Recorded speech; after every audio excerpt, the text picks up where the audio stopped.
Hey guys, welcome back to the channel. This is a story about what if Naruto quits Team 7 Chunin exam harem. Before I start, please support for more amazing content, and do consider subscribing to my channel and share this video with your friends. This is written by Basic Trainer and link in description and support writer. Let's start the video. Future or fantasy? Back to the beginning. Naruto sighed happily as he shrugged off his cloak and hung it up by the door. Papa! He heard a small, excited voice say behind him. Turning around, he smiled and scooped up his daughter as she ran into his arms. Shouldn't you be in bed by now, Himawari-chan? He asked playfully, kissing her cheek. Himawari blushed and put her head against his shoulder, hiding the blush on her cheeks that made her whisker marks stand out. I wanted to say goodnight to you, Papa. She mumbled into him as Naruto carried her to her room. He tucked her into bed and kissed her forehead. Good night, sweetie. Good night, Papa. The little girl yawned as her eyelids fluttered closed. Naruto quietly left the room. As he passed his son's room, he looked in to see Boruto fast asleep. A pair of familiar arms wrapped around Naruto's waist, and a light kiss was placed on hhis cheek. Welcome home, Naruto-kun, you're later than usual. Is everything okay? Hinata asked. Naruto turned and returned the hug, adding a quick kiss to his wife's lips. Everything's fine, Hinata-chan. It just took a little longer to finish signing off the missions reports than usual. Shikamaru complains about everything being troublesome, but he's just as bad, lazy slave driver. The couple took one last look at their children before going to bed themselves. Release. Naruto opened his eyes and found himself in a clearing. It took him a couple of seconds to recognize it as Team 7's old training ground. What the hell? He said before jerking in surprise. His voice was higher in pitch than it should have been. Honestly, it sounded quite annoying. He raised a hand to his throat and caught a glimpse of bright orange out of the corner of his eye. Looking down, Naruto saw he was dressed in his old orange jumpsuit. Quickly stripping off his forehead protector, he stared at his own reflection. He was 12 again. Had he been caught in a genjutsu? No, couldn't have been. It felt so real. He could still feel his arm draped across Hinata's chest and smelled the slight lavender scent of her hair. Naruto was so preoccupied with trying to work out what was happening to him, he didn't notice the slight shake of leaves as something left the area. He retied his hitate and started to pace around, denial running circuits around his mind. Boruto and Himawari weren't real, were they? He'd lost Jiraiya. Was he alive again? Had he married Hinata? Was the war real, or was his entire life just some cruel dream? Naruto tried multiple times to dispel a genjutsu, but to no avail, as he still found himself in the clearing. Eventually he stopped and accepted that this was reality. Maybe this was a second chance. Maybe he could change how the future turned out. Saving Jiraiya and Neji would definitely change how things played out. Stopping Sasuke from leaving, making sure everyone trained harder. With his future knowledge, he could make everyone stronger and maybe stop the war before it even began. Naruto's eyes grew wild and a feral smile crossed his lips. It was more than the war he could stop. Orochimaru's attack during the Chunin exams, the death of the Sandaime Hokage, even further backstopping Haku and Zabuza from dying would mean that Kabuto wouldn't be able to resurrect them during the war. He could send word to the other Jinchuriki so they knew what was coming for them. Running a hand through his hair, Naruto looked around the clearing. He knew where he was, but now he just had to work out when he was and what was actually happening. A scream broke the silence that surrounded him, and he was running towards it before it even died out. That was Sakura. He thought as he dashed through the trees, finding her a minute later standing still with a glazed look in her eyes. She's young again too. Naruto's brain made a connection about what was happening, and he realized when he was taking Kakashi's bell test again. Team 7 had just formed and Sakura was caught in a genjutsu. He spawned a handful of Kage Bunshin and sent them to find Sasuke while he released Sakura from the genjutsu. Sakura blinked as she came out of the jutsu, and her eyes darted around frantically. She mumbled about Sasuke being hurt and started to hyperventilate. Naruto waited a minute to see it. She was going to snap out of it, but when it became apparent that she needed help, he grabbed her face and forced her to look at him. Sakura-chan, snap out of it. Kakashi-sensei put you in a genjutsu. Whatever you saw wasn't real. He kept his voice calm, strong and level so the pinkhead had something solid to focus on. Her breathing slowly steadied and her eyes rested on his face. And Naruto? She said unsteadily. Where's Sasuke-kun? Naruto rolled his eyes. Of course, that's the first thing she'd ask. I've sent some clones to find him. If we're going to get those bells from Kakashi-sensei, we need to work together. That's the point of the test, to see if we can work as a team. How do you know that? Just trust me. Naruto snapped, pausing as he created more clones. We haven't got the time to play around. He turned to his clones. You know where to go, and use force if you have to. You got it, boss. The clones said in unison before running off into the forest. What was that about? Sakura asked. Team popped my clones, after they dug him out of the ground. But how? Anything my clones see, I learn when they dispel. Naruto sat on the grass with his legs crossed. Give me a nudge when the team gets here. What are you going to do? Meditate, I need a minute to think. Naruto closed his eyes and dropped into his mindscape, appearing in front of the QB's cage. Hey, Kurama! The 9 tails looked out through the bars of the cage. Did you get caught in that genjutsu thing too? I did, I saw everything you saw, Gaki. I don't know why we saw what we did, but if it was a genjutsu, it wasn't a normal one. If that was a vision of the future, we need to try and stop it from happening. The first thing to do is actually see if it was a vision of the future or not. We need to test it with more than just this test. The fox said. So me knowing your name isn't proof enough? Naruto asked with a smirk. Don't get smart with me, brat. Kurama growled. That does raise a valid point though, there isn't any other way you could know my name. I want more proof before I believe any of this though. Naruto nodded and was about to leave when the QB spoke again. You have the mental experience from that vision for your jutsu, but not the physical experience, stamina or control to use them properly, not yet. You have a lot of training ahead of you. With that said, Kurama laid his head on his front legs and went to sleep while expelling Naruto from his mindscape. Naruto opened his eyes as Sakura shook him. Taking a quick look around, he saw his clones walking into the clearing carrying a bound and gagged Sasuke. Naruto hesitated for a couple of seconds, seeing both of his teammates as kids again. It was unnerving, but it was probably something he was going to have to get used to. He pushed that feeling to the back of his mind. It was something he could deal with later. Naruto, what's going on with your eyes? They've changed color. Naruto snapped out of his thoughts and looked at her in confusion, so Sakura took a small compact mirror out of her pouch, handing it to Naruto.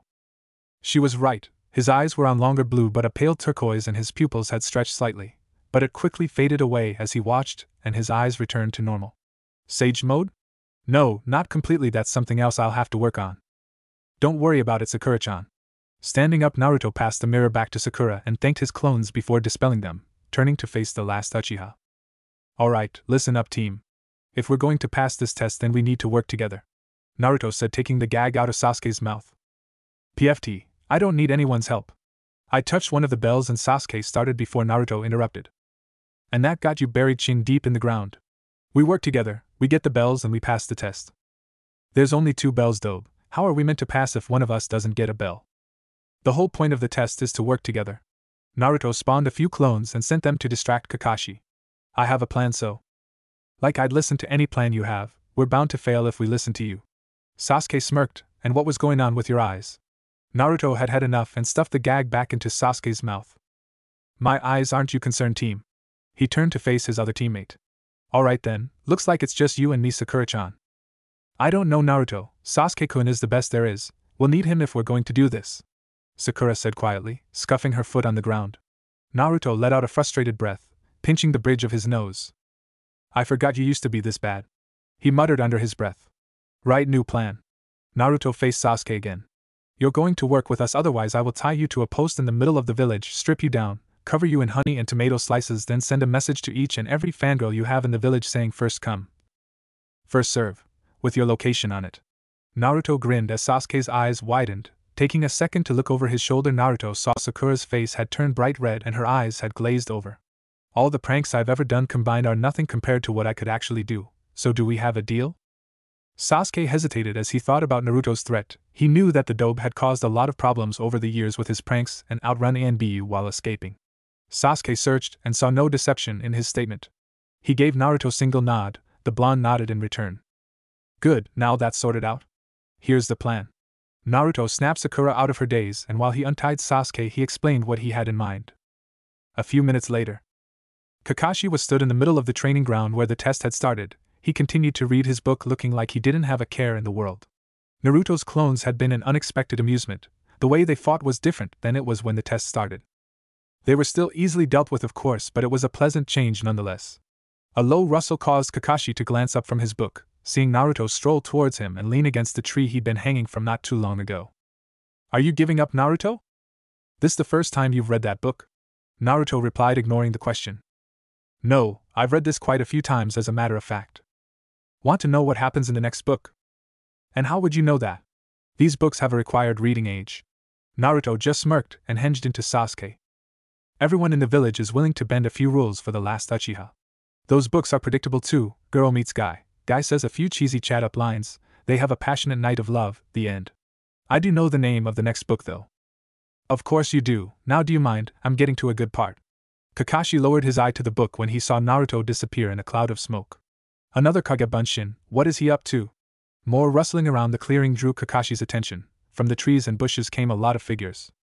As he cast his gaze over them, Kakashi saw that most of the figures were Naruto, Sasuke and Sakura, but not as they were now. These figures were what his team might look like when they were older. He saw an older Sakura with shorter hair and a blue diamond on her forehead standing with a long-haired Sasuke and shorter-haired Naruto. Another group looked closer to his team's current ages, mid-teens, most likely Sasuke wearing a loose pale purple top and blue pants with a large purple rope tied around his waist, a long sword at his back. Sakura wore a top the same color as her dress along with an apron skirt and black shorts. A pair of black gloves on her hands, and Naruto still wore an orange jumpsuit but with black parts added to it. The cloth of his headband was now black and longer than before. There were at least 10 teams and more kept appearing, all different ages and appearances. There was a team wearing those camouflage jumpsuits that Guy was so enamored with, complete with matching bowl-cut hairstyle and thick eyebrows. Another team were dressed like barbarians. Sakura carried a large and lethal-looking axe. A third team looked like Kakashi, gravity-defying hair and slanted Hittite included. A team with shining bald heads, a chibi team, babies, kids, and one with their genders reversed. Kakashi suppressed a laugh seeing a team that looked like a magic act, Naruto in a tuxedo, top hat and cape, Sakura as his glamorous assistant, and Sasuke laying in a box as Naruto cut him in half. The silver-haired Jonin didn't have time to register any others as the teenage Naruto in orange and black charged in with a spin kick. The copy ninja dodges with easy only to hear a familiar shout coming from his genin. Triple dynamic entry. The team that looked like Guy attacked together, slamming 3 flying kicks into Kakashi's back only for him to disappear in a puff of smoke, leaving a log in his place that was soon turned into splinters. The army of clones immediately went on high alert and looked around for Kakashi, finding him leaning against sat on one of the training stumps still reading his book. A team dressed like the legendary Sannin, Sasuke as Orochimaru, Naruto as Jiraiya and Sakura as Tsunade, edged forward as a second team wearing samurai armor, Naruto predictably in orange with a 9-tailed fox snarling on the helm with 3 swords on each hip and 3 more on his back. Sasuke in purple and gray with the Uchiha symbol displayed proudly on his chest piece and a single sword at his left hip, while Sakura wore red and white armor with a flowing robe embroidered with sakura blossoms and a short sword on the small of her back. Samurai Naruto slashed with 2 of his swords, which Kakashi dodged with ease by leaning back before rolling to the side to evade a drop heel from Jiraiya Naruto. Once he was on his feet again, Kakashi had to start weaving his way around attacks from both Narutos before guiding them into position so that with one quick duck they hit each other, and dispelled in a puff of smoke, but from the smoke came the Sasuke clones. They were dealt with in a similar way to the Naruto clones. Samurai Sasuke sliced through Orochimaru's Sasuke as the Sannin clone attacked with a spear hand strike punching through the armor when Kakashi shined out of the way. The copy ninja quickly dealt with the Sakura clones with a swift chop to the back of the head as he appeared behind them. Next came a team that came at Kakashi were dressed like member of ANBU. They appeared around him with swords drawn and stabbed straight into his body, but once again the copy ninja replaced himself with a log and stood on top of it while the ANBU team tried to pull their swords out. 3 rapid-fire kicks dealt with them, and another 3 took care of a team with the 3 most well-known dojutsu, Sasuke appropriately with a fully matured Sharingan, Naruto with the purple ripple-patterned eyes of the Rinnegan, and Sakura having the ghostly pale eyes of the Byakugan complete with the bulging veins.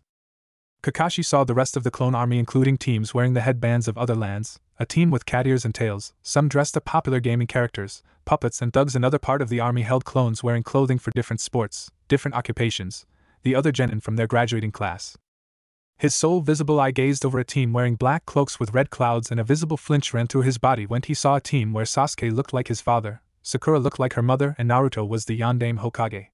Does Naruto know who his father is, or is it just a coincidence? Kakashi shook his head to clear it. There'd be time to deal with that question later. He sighed and put his book away as the army started closing in. Looks like I'll be needing both hands of this. Such a shame, I really was getting to a good part. Kakashi leapt high into the air, flipping through a series of hand seals stopping on a tiger sign. Katan, Gokaki no Jutsu. Kakashi blew an enormous sphere of flames from his mouth. The attack hit the ground and spread out, crashing into the Kagebunshin and dispelling them. From the corner of his eye, Kakashi saw Sasuke launch out of a nearby tree, throwing shuriken and controlling them with ninja wire. A quick Kawarimi placed the Jonin out of range of the shuriken, but he didn't get a second of respite as Sakura jumped out of a bush with a punch. Not seeing any danger, Kakashi simply sidestepped the punch, but when Sakura's fist hit the ground there was a resounding crash followed by a small tremor and a cloud of dust. Flipping out of the dust cloud, Kakashi was met by Naruto lunging at him with chakra swirling in his palm. It can't be, that almost looks like the Rasengan. Kakashi thought as he retreated from the attack. noticing that the blonde's eyes were different, but his attention was focused mostly on the attack in Naruto's hand. Naruto's attack, even though it was backed up by his partial sage mode, was unstable and exploded in a flash of light and dust. When the light faded, Sasuke and Sakura jogged over to where Naruto was laying, in a depression in the ground, dirt covering his clothes, cuts on his exposed skin and tears in his clothes. "Naruto, are you alright?" Sakura asked, looking down at him. "I think so," Naruto replied unsteadily as he started to sit up before dropping flat to the ground again. "Actually, I might need a minute." "Did you get him?" Sasuke asked, searching the clearing for signs of Kakashi. No, he didn't," Kakashi replied, sitting on a tree branch a few feet above them, once more reading his book. "I will admit, he came close though. I'd ask if you wanted to try again, but the alarm he'd set for noon rang out. Your time is up." "I guess we failed then," Sakura said sadly. "No, you pass." "What?" "You pass. The true purpose of this test is to see whether you could work together as a team, and you proved that you could. Congratulations, you all pass. We are now officially Team 7. Sakura stared at Kakashi for a few seconds before jumping into the air, cheering happily. Sasuke simply smirked, and Naruto lay in the depression with a smile on his face. Although he gave the impression of being entirely focused on his book, Kakashi was actually keeping an eye on Naruto. Due to everything he'd heard, the blonde should have been shouting like a loon and running around with the boundless energy he was known for. Instead, he simply lay on the ground smiling, but there was confusion in his eyes, almost like he was lost and couldn't work out how he'd ended up here. There was the matter of the Rasengan, and whatever that was with his eyes, Kakashi would have sworn that it was something like the sage mode that Jiraiya-sama possessed, but that was impossible, wasn't it? Add to that Sakura's earth-shaking punch reminiscent of Tsunade-sama, and things were beginning to look suspicious. "I must say that was quite an impressive plan. Which one of you came up with it?" he asked. Sasuke looked away while Sakura pointed at Naruto. "Really? Can I ask how you came up with that idea, Naruto?" The blonde didn't move from where he lay, just breathing steadily before pushing himself upright. "I didn't think we'd have a chance on our own, so I made a little help. It would have been boring to just see the three of us over and over again, so I thought I'd spice it up a little." "What did you think?" "I found the team dressed like me to be flattering, although I'm more interested that attack you tried to hit me with. Where did you learn to do that?" "What? A ninja can't read?" "I like the yondaime and read about his technique. I tried to use it. I think I messed it up though." "Of course you messed it up, Dobe. The yondaime didn't blow himself up every time he used it, did he?" Sasuke muttered. "And Sakura's punch?" Kakashi asked, ignoring Sasuke for the moment. "Naruto said it was a technique he'd heard an old lady uses," Sakura said, supplying an answer. Kakashi nodded lazily, put his book away, slipped out of the tree and stood in front of his team. "I think we've all had enough fun for one day. We'll meet tomorrow morning at Hokage offices for our first mission. Until then, the rest of the day is your own." With that, Kakashi disappeared in a swirl of leaves, leaving the genin of the newly formed Team 7 alone in the training ground. "Sasuke, do you want to go?" and Sakura started before she was interrupted. "No," the Uchiha said as he turned and walked out of the training ground, Sakura following at his heels. As soon as they were out of sight, Naruto dropped back onto the ground, his mind racing now that his adrenaline was wearing out. "What's going on? Last thing I remember is going to bed, and now I'm back at the beginning." His hands grasped his head, tugging at his hair. Once more he tried to dispel a genjutsu, but again it failed, and the pain he could feel from the chakra burns on his hand told him this wasn't some sort of dream. Panic started to set in as his breath shortened while speeding up. He was hyperventilating. Naruto closed his eyes and forced himself to calm down. He did what he could to remember the meditation techniques from Mount Myaboku, and eventually he managed to get a hold of himself. When he opened his eyes again, Naruto was looking at the familiar cage doors that held the Kyuubi. "You need to get a hold of yourself, brat. That was a reasonable excuse you gave the Cyclops, but he's suspicious now. You have to be more careful from now on until we know what's happening. Raise too much suspicion and you'll be having a one-to-one with that scar-faced sociopath. I don't want anything to do with that sadist and his mind games." Alright, I get it. I'll be careful, it's a lot to deal with." "Then deal with it, work out your story now and stick to it. Make sure you don't forget the details either." "I said I got it, stupid fox. Give me some time and I'll figure something out. Now send me back so I can take some aspirin, all this is giving me a headache." Kurama just huffed, and with a blast of hot breath Naruto was sent out of his mindscape. Opening his eyes, Naruto found himself staring at a clear blue sky. He continued to lay there, just watching the sky for a few minutes until he rolled onto his shoulder and flicked his body so he became airborne and landed on his feet. Crossing his arms behind his head, Naruto slowly walked to his apartment, ignoring the glares from the civilians as he went.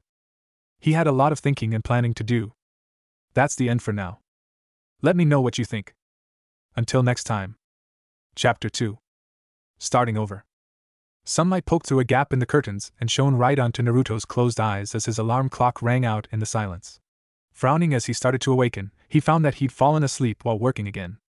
Naruto was sat cross-legged on his bed leaning against the headboard, pieces of paper and scrolls strewn around him covered in notes about what he could remember about the future, as best he could remember it.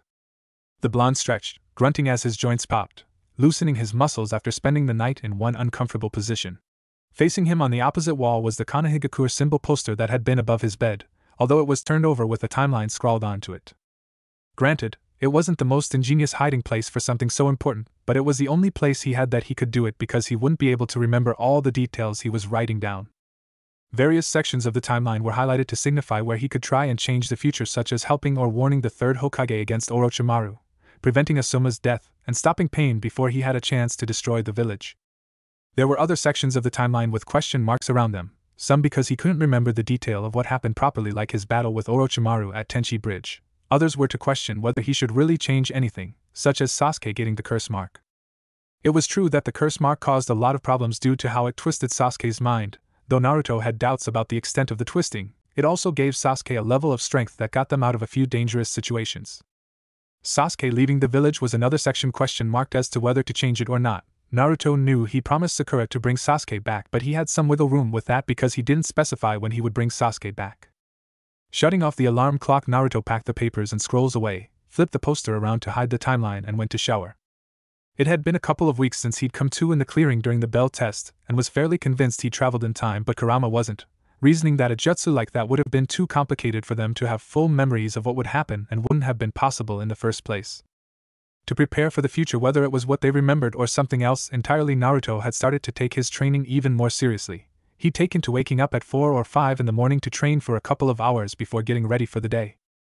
He'd even managed to get Kakashi to start teaching them tree walking under the guise of helping with chakra control. Sakura once again got it first time, with Naruto seeming to get a hang of it a couple of days later as he kept pace with Sasuke. Truthfully, Naruto had completed the exercise not long after Sakura, but remembering Sasuke's superiority complex, he held back so he didn't send the Uchiha off to the dark side sooner. The only tough part of their training sessions was pretending to be learning the team formations again and fighting his reflex to get into position with practiced ease. If he had to go through Manji formation one more time, he'd go become a missing nin. As he stood in the shower, Naruto took the time to fix his mind into the way it was when he got his Hatayate from Irika-sensei. Behaving like an idiot again was grating on his nerves, but it had to be done. Kakashi-sensei was suspicious enough already after how he changed during the bell test. Turning the water off and quickly drying himself, Naruto changed into a pair of baggy gray shorts and a black vest, strapping weights on his legs and forearms before leaving his apartment to go on a jog around the outskirts of the village.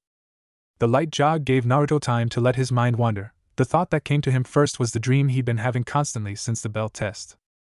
It was what he remembered about the future, being the Hokage and married with 2 children, but Hinata and Sakura kept swapping places as his wife whenever he blinked. Boruto looked the same, but Himawari would change between the pale eyes and dark lavender hair of her mother to the green eyes and soft pink hair of Sakura. Shaking his head, Naruto put the dreams down to his childhood crush on Sakura, but deep down he knew the real reason. Even though he'd given his heart to Hinata, a small part still longed for Sakura, and the nature of a few of the dreams made Naruto feel like he'd cheated on Hinata. The thought of his children made Naruto slow his pace. He knew in his heart he would see them again, but would they be the same as he remembered? As he started to feel depressed, Naruto's optimism pushed it back, filling him with the belief that everything would be just the way it had been, possibly better. His pubescent mind conjured up an image of how things could be better involving both Hinata and Sakura. Naruto closed his eyes and slapped his cheeks to rid himself of that thought and to cover the redness of his cheeks. Due to having his eyes shut, he didn't see a tree root and tripped over it, but his fall was halted by someone grabbing the back of his vest before he hit the ground. Opening his eyes, he was greeted by a pair of legs encased in green spandex and orange legwarmers. It was Might Guy. Naruto had seen him a few times during the last couple of weeks and introduced himself to Guy and Lee just in case he slipped up and called them by name before he was supposed to know it. I see the fires of your youth are too strong for your feet to keep up. 500 laps around the village should put an end to that. Come, Naruto, let us begin. Naruto rolled his eyes before looking up at the person holding him by his collar. A thought came to Naruto's mind as he realized he had a golden opportunity in front of him. Hi, Guy-sensei. I was thinking about how to train later. Do you have any ideas? He asked, getting his balance as Guy released his vest. Shouldn't you be asking Kakashi for help instead of another Jonin? I would, but Kakashi-sensei is more focused on Sasuke than me and Sakura. That's why I thought I'd ask you for some tips on how to get stronger. The passion for improvement. I see that I am a better teacher than my eternal rival. Guy grinned and a twinkle of light shone from his teeth. You may be one of Kakashi's students, but I will aid you in your endeavor to become stronger. Both I and my protege Rock Lee shall make you all that you can be with the power of youth. Naruto winced at the sudden escalation in volume but smiled. Thanks, Guy-sensei. When should I find you to start training? Why wait? We shall begin right the moment. Keep pace and follow me to the training ground. With that said, Guy took off at top speed, leaving a trailing dust cloud and a dumbfounded Naruto in his wake. What did I just get myself into? Naruto muttered, dragging a hand down his face before running after Guy, glad that he already knew where the Jonin liked to train with his team. Arriving at the training ground a few minutes later, Naruto saw Lee standing in front of a tree trunk practicing his round kicks while Guy was stood at the side watching, occasionally giving out pieces of advice. Ah, Naruto, you've arrived. Allow me to introduce my prized student, Rock Lee. You met only briefly before, Guy said, putting a hand on Lee's shoulder once the genin had turned around. I am pleased to meet you, Naruto. I am Konohagakure's beautiful green beast, Rock Lee. Lee held out a thumbs up and smiled, a twinkle shining off his teeth. Hey Lee, can I ask a question? Why, of course, Naruto. I will do my very best to answer it, and if I cannot, then I will do 500 kicks. If I cannot do that, then. Alright, Lee, there's no need for that. I just want to know how you and Guy-sensei get your teeth to do that twinkle thing. Lee looked to Guy before turning back to Naruto. I'm sorry, Naruto, that is a closely guarded secret of Guy-sensei's. I can't answer your question, so I will now do 500 kicks, and Naruto tuned Lee's voice as he looked at Guy, hoping for an answer. Naruto, if you truly wish to train with myself and Lee of a morning, then I have something to give you. Guy reached into his flak jacket. Naruto already knew what was coming as Guy pulled out a green jumpsuit. This gorgeous suit is specially made so it breathes, is durable, and always fits perfectly. It is also guaranteed to increase the results of your training by 50%. Naruto took the jumpsuit and hung it on a nearby branch, remembering that Jiraiya had burnt his previous one to ashes during their training journey. Thank you, Guy-sensei, I'll wear it next time. So where do I start? Well, first I need to see what you're capable of. Guy dropped into a fighting stance. Don't hold back, come at me with everything you've got. Naruto nodded and widened his stance, bringing his guard up, and took a second to think. He couldn't go at Guy with the frog kata, as he knew it wasn't something a new genin would be able to do. That just left the academy taught taijutsu. He knew that he wouldn't be able to touch Guy, but he might be able to catch him by surprise. Naruto smirked and charged in, stopping just short of the Jonin and rolling to the side, producing 3 clones as he did. The clones jumped at Guy and were dispelled easily with a single punch. Out of the resulting smoke came Naruto. Guy just grabbed his ankle and held him upside down. Really, Naruto, being a student of Kakashi's, I expected more from you. Has my rival really been so sloppy and not bothered to train you at all? Naruto just grinned as a volley of kunai came from the surrounding trees, slamming the heel of his other foot into Guy's wrist, allowing Naruto's ankle to be released so he could backflip out of the way. Leave Hurricane! Guy shouted, jumping into his signature spin kick, knocking the kunai away either with his kick or the resulting wind of his spin. A horde of Naruto's clones leapt from the tree branches and charged at Guy with a battle cry. The Jonin responded in kind and set about dispelling the clones with ease. Once they were all gone, Guy turned to see Naruto stood opposite him waiting. Come now, Naruto, let me feel the power of your youth. Guy ran at Naruto with the blonde meeting him halfway. They exchanged blows with none of Naruto's getting close to passing Guy's guard, while the Jinchuriki deflected as many of Guy's punches as he could. Let me help you, brat, Kurama said, getting bored of the display Naruto was putting on. No, if your chuckers felt, then that's the end for both of us, he replied, and as he did, Guy landed a punch to Naruto's gut, following it up with a round elbow to the side of the head, sending Naruto sprawling. He looked up just in time to see Guy and rolled away to avoid a drop heel, scrambling to his feet to block the follow-up round kick, which sent him skidding across the ground while staying on his feet. Seeing Guy run in for another punch, Naruto turned his back on the Jonin and felt the breeze from the punch as it passed by his ear. Sliding a leg back, Naruto used chakra to stick to the ground as he grabbed Guy's outstretched arm and moved the rest of his chakra to muscles and threw Guy over his shoulder. The Jonin jumped with the throw, spinning in the air and pulling his arm out of Naruto's grasp while lashing out with another round kick, catching Naruto in the side of the head. Naruto flew through the air and landed in a heap on the ground. He lay still for a few seconds before starting to push himself up, but his arms failed him, and he dropped to the ground. Guy relaxed his stance and started walking towards Naruto, when he dispelled in a large puff of smoke. A shadow clone? Guy exclaimed as the real Naruto jumped from his hiding place in a nearby tree and came down with an axe kick. What do you know, your plan might actually work, Kurama muttered, distracting Naruto as Guy acted on reflex, attacking with a high side kick, catching Naruto under the chin. Naruto reversed course, slammed into the tree he just leapt from and fell to the ground, hitting every branch on the way down. Landing with a thud, Naruto blacked out. When he opened his eyes, he was staring up at the pipes that surrounded Kurama's cage. Sitting up, he glared at the fox. That was your fault. I know. Kurama chuckled as he sent a sliver of chakra to deal with the concussion before it fully took hold. Now get out of here so I can keep repeating that image without seeing your pitiful pouting face. Kurama then ejected Naruto from his mindscape. Opening his eyes again, Naruto saw the concerned faces of Guy and Lee. Slowly getting to his feet with Guy's help, Naruto sagged and leant against the tree.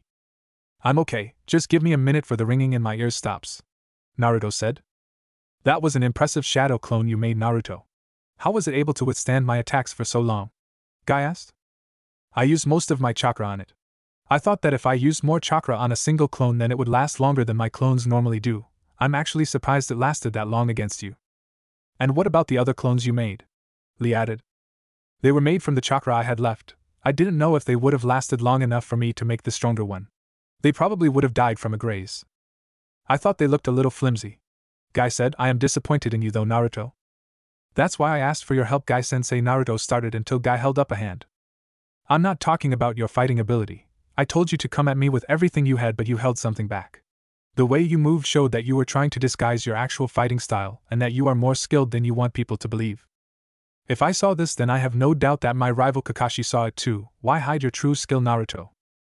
Naruto fought the urge to slap himself in the face. He should have known that Guy would call him out on his taijutsu ability. Ignoring Kurama's cackling laughter, he sighed and answered Guy's question. Like I said earlier, Kakashi-sensei is more focused on Sasuke than me and Sakura, so I've been doing my own training. I've been fighting longer than every other genin in my class.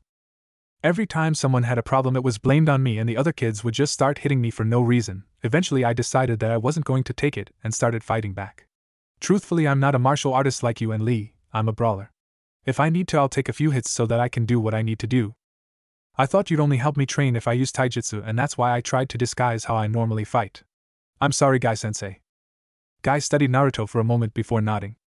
I accept your apology, Naruto, and while I don't like the fact you tried to deceive me, I will help you get stronger. I sense the power of youth is strong in you, and I want to see just how brightly it will shine. Guy slapped a hand on Naruto's shoulder. Come, Naruto, let us begin.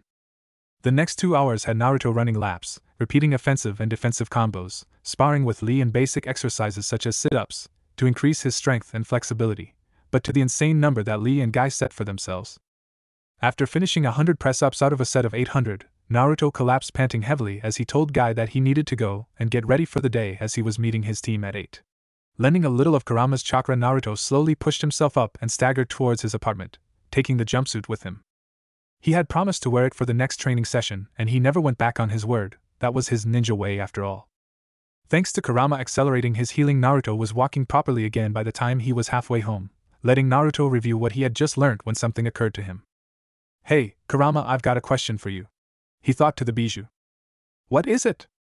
How are we able to talk? You think what you want to say and I hear it, simple as that.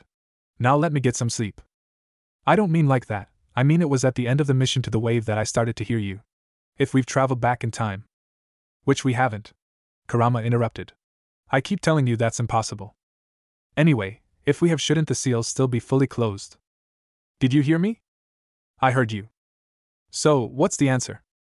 Just let me think. All the emotion you felt from whatever we went through might have been enough to crack the seal, or the seal was already weakening, and it's just a coincidence. I guess that could be it, but something just doesn't feel right. You don't have to tell me that, brat, now let me sleep. Naruto cut the connection between himself and Kurama, stopping in the middle of the street and looking over his shoulder. There was a feeling, like an itch that told him someone was watching him. He could see the shopkeepers opening their stores, a few civilians making their way to their various jobs, and some people going home after a late night. They all glared at him, but over the years that was something that Naruto could ignore, like background noise. This feeling though was something different. It wasn't the usual hateful gaze he'd feel. This felt more like an inspection, like someone was studying him. Scanning the street and rooftops around him, Naruto couldn't find anything, but he was sure there was someone out there watching him. What have you stopped for, brat? Nothing, I might be going paranoid from hiding all this stuff. You're a ninja, there's no such thing as paranoid. You've got that right. Naruto chuckled and carried on walking. He arrived at his apartment and stopped. Laying on his mat was a scroll with a note tied around it. Looking up and down the hallway, he didn't see anyone, and he couldn't feel anyone watching him now either. Slowly bending down, he checked the scroll for wires or seals that might trigger a trap. Finding nothing, he picked the scroll up and went into his apartment. Sitting at the table, Naruto slowly unwrapped the note and opened it. You've seen what will come to pass, be better prepared. Tell no one. A seal appeared underneath the writing and ignited the paper, turning the note to ash in less than a second. Naruto just sat and stared at the small pile of ash in front of him. Someone else knew, someone who might be able to tell him what the hell was happening. Turning to the scroll, Naruto picked it up and unrolled it. In front of him was a guide to few basic futon jutsu. The familiar excitement of learning a new jutsu flooded through his system as a grin formed on his face. He was itching to start training with this scroll, but a glance of the clock told him he needed to go and meet up with the team, even though it would be another couple of hours before Kakashi showed up. Rolling the scroll back up, Naruto hid it in the jumpsuit he'd gotten from Gai-sensei, knowing that no one would want to look in it before going to get showered. Once he'd cleaned the grime of training away, he ate a quick breakfast, and putting his weights back on, jogged to the bridge which acted as Team 7's meeting place. He arrived there first and decided to work on his chakra control more, so started to walk up and down the ornate gate of the bridge while he waited. Sakura was next to arrive and chose to sit on the railing of the bridge watching Naruto, occasionally pointing out where his control wasn't strong enough or too strong. A few minutes later, Sasuke sauntered onto the bridge and Sakura forgot that Naruto existed, immediately hovering around Sasuke while he watched the blonde training. Picking his pace up a little, Sasuke jogged up to the pillar opposite Naruto's and copied him, leaving Sakura to simply stand on the bridge and watch them. Hey Sakura, have you been working on that punch from the bell test? Naruto asked. Huh. Oh, kind of. Kakashi-sensei told me not to do it, but I've been thinking about it, the Rosette said. Why'd he tell you not to do it? Probably for the same reason he told you not to use that move that blew up. Yeah, but that hasn't stopped me, so it shouldn't stop you. Naruto flipped off the pillar, turning in the air to land facing Sakura. We're ninja now, we need to know as much as we can to complete our missions and come back alive. I've got somewhere I train when we're not together as a team. If you want to come train with me, meet me at Ichiraku's after training today. Wait, you want to do more training after what Kakashi-sensei puts us through? It's the only way to get stronger, pushing ourselves past our limits. Naruto smiled and leant closer to Sakura. If you want Sasuke to take you seriously, then you need to prove you're different to the other girls and not drool over him like you do. Sakura flushed red and swung at Naruto's head. The blonde skipped back, letting her fist pass in front of his face and turn a section of the bridge's rail into splinters. Telling her about that punch now might have been a mistake. He muttered as he jumped away from another punch which put a hole through the bridge's walkway.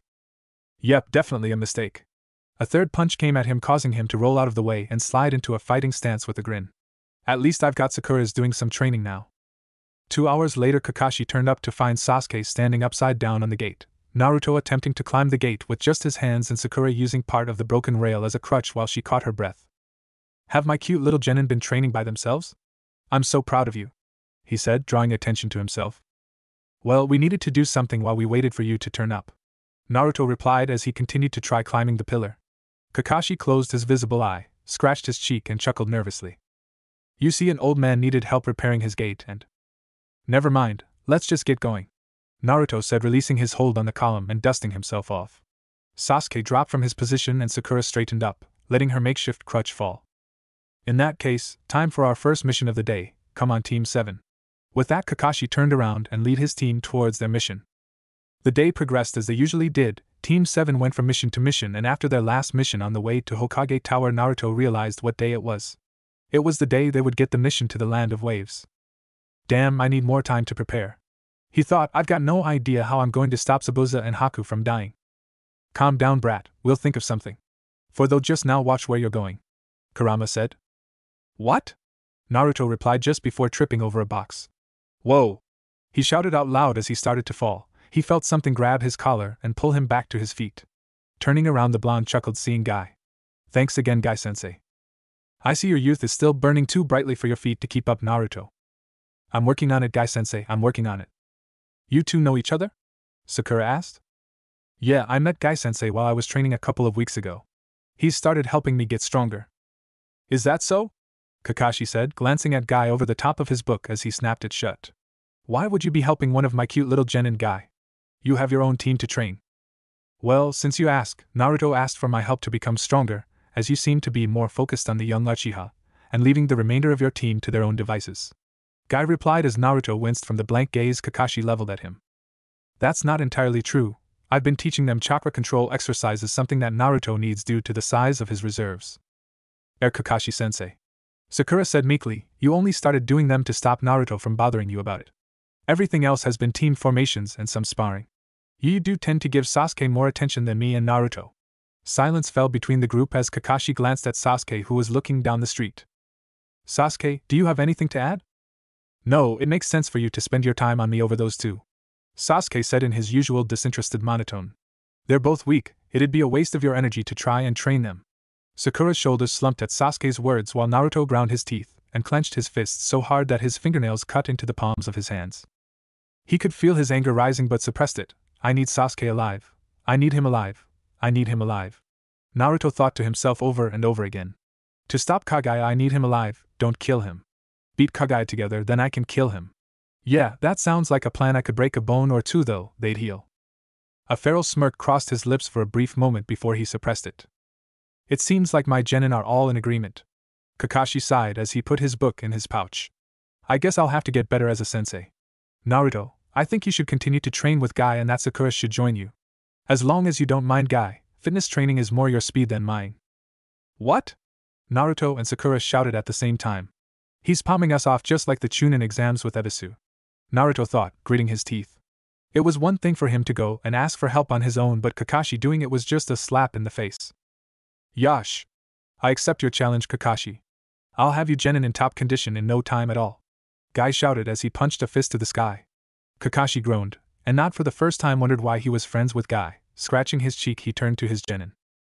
Sakura, you may have the best chakra control, but that's partly down to your small chakra reserves. In terms of strength, speed and endurance, however, you have the least on the team. Your intelligence is a great asset, and training with Guy of a morning is sure to help you improve. I know you've been wanting to perfect the punch you used during the bell test. I'll start helping you with that during our training sessions.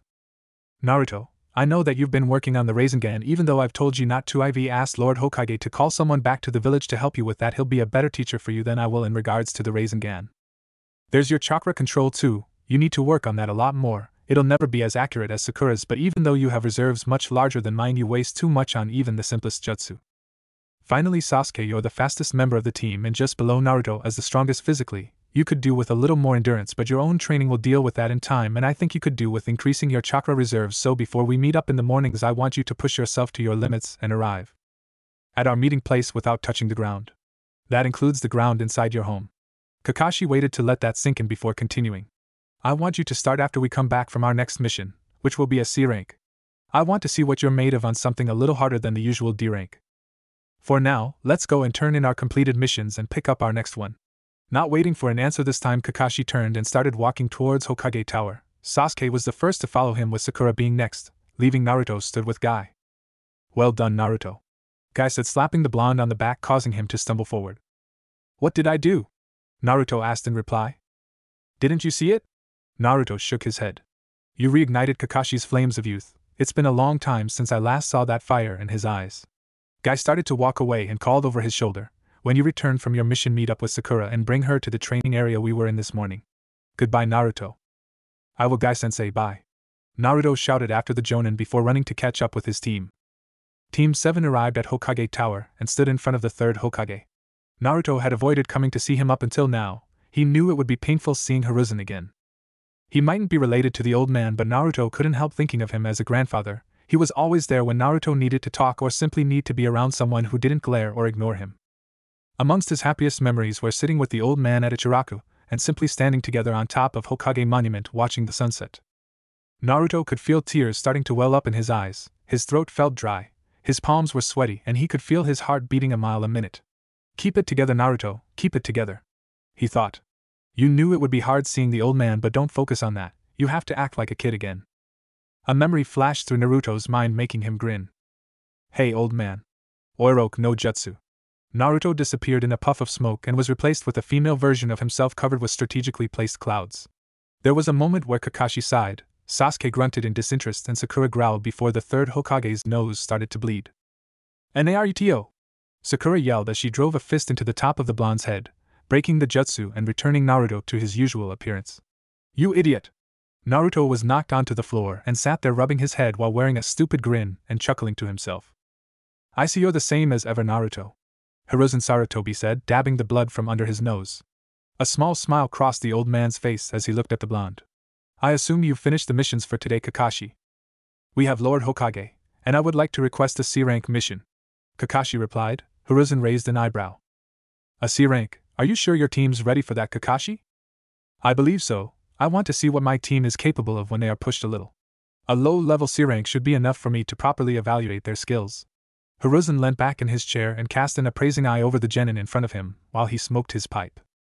Academy records had Sasuke down as a highly skilled individual, although extremely arrogant and egotistical. Sakura had the highest test scores, but her practical skills were slightly below average, and Naruto's records had him placed as quite possibly the worst genin the village had ever produced, but he'd managed to learn an A-rank Kenjutsu and beaten a chunin in a matter of hours. This team was one to watch. Hiruzen knew that much. Very well, we have a few missions you can choose from. Hiruzen looked at the scroll in front of him. There's a mission to chase away some bandits, protecting a farmer's livestock from poachers, or an escort mission to the Nami no Kuni. We'll take the escort mission. It might do the team some good to see what life outside the village is like. Going to Nami no Kuni will be perfect, and easy enough for the three of them to deal with, Kakashi said. That's what you think, Kakashi-sensei? Naruto thought as his mind wandered to what he'd need for the mission. The sound of a door opening snapped him back to the present. Looking over his shoulder, he saw Tazuna leaning against the doorframe, rope ties around his head and a bottle in his hand. A red blush crossed his face, showing he'd been at the bottle for a while. Either that or he really couldn't hold his liquor. This is what I get. A bunch of snot-nosed kids straight off their mother's teats. Tazuna took a swig from his bottle. I thought I was getting real ninja for guards. The blonde shrimp won't last 3 seconds in the world outside this village. Better a shrimp than a drunken old geezer. Just how many of us can you see? Naruto retorted. I thought we had a client, not a drunk who's been sleeping in the gutter for a week. Tazuna just glared at Naruto before letting out a bark of laughter. You're alright, kid. You're still a shrimp though. And you're still a drunk. My name is Kakashi Hatake, a jonin. If anything comes up during the mission that is beyond the capabilities of these three, I will handle. There is no need to worry about your safety, Kakashi said, stepping in front of Naruto so the insults would stop. Tazuna looked Kakashi up and down before grunting. If you had some muscle on you, I might believe that. Tazuna turned and started walking away.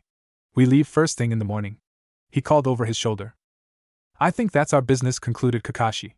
Brief Sakura and Sasuke on the mission and what they will need to take.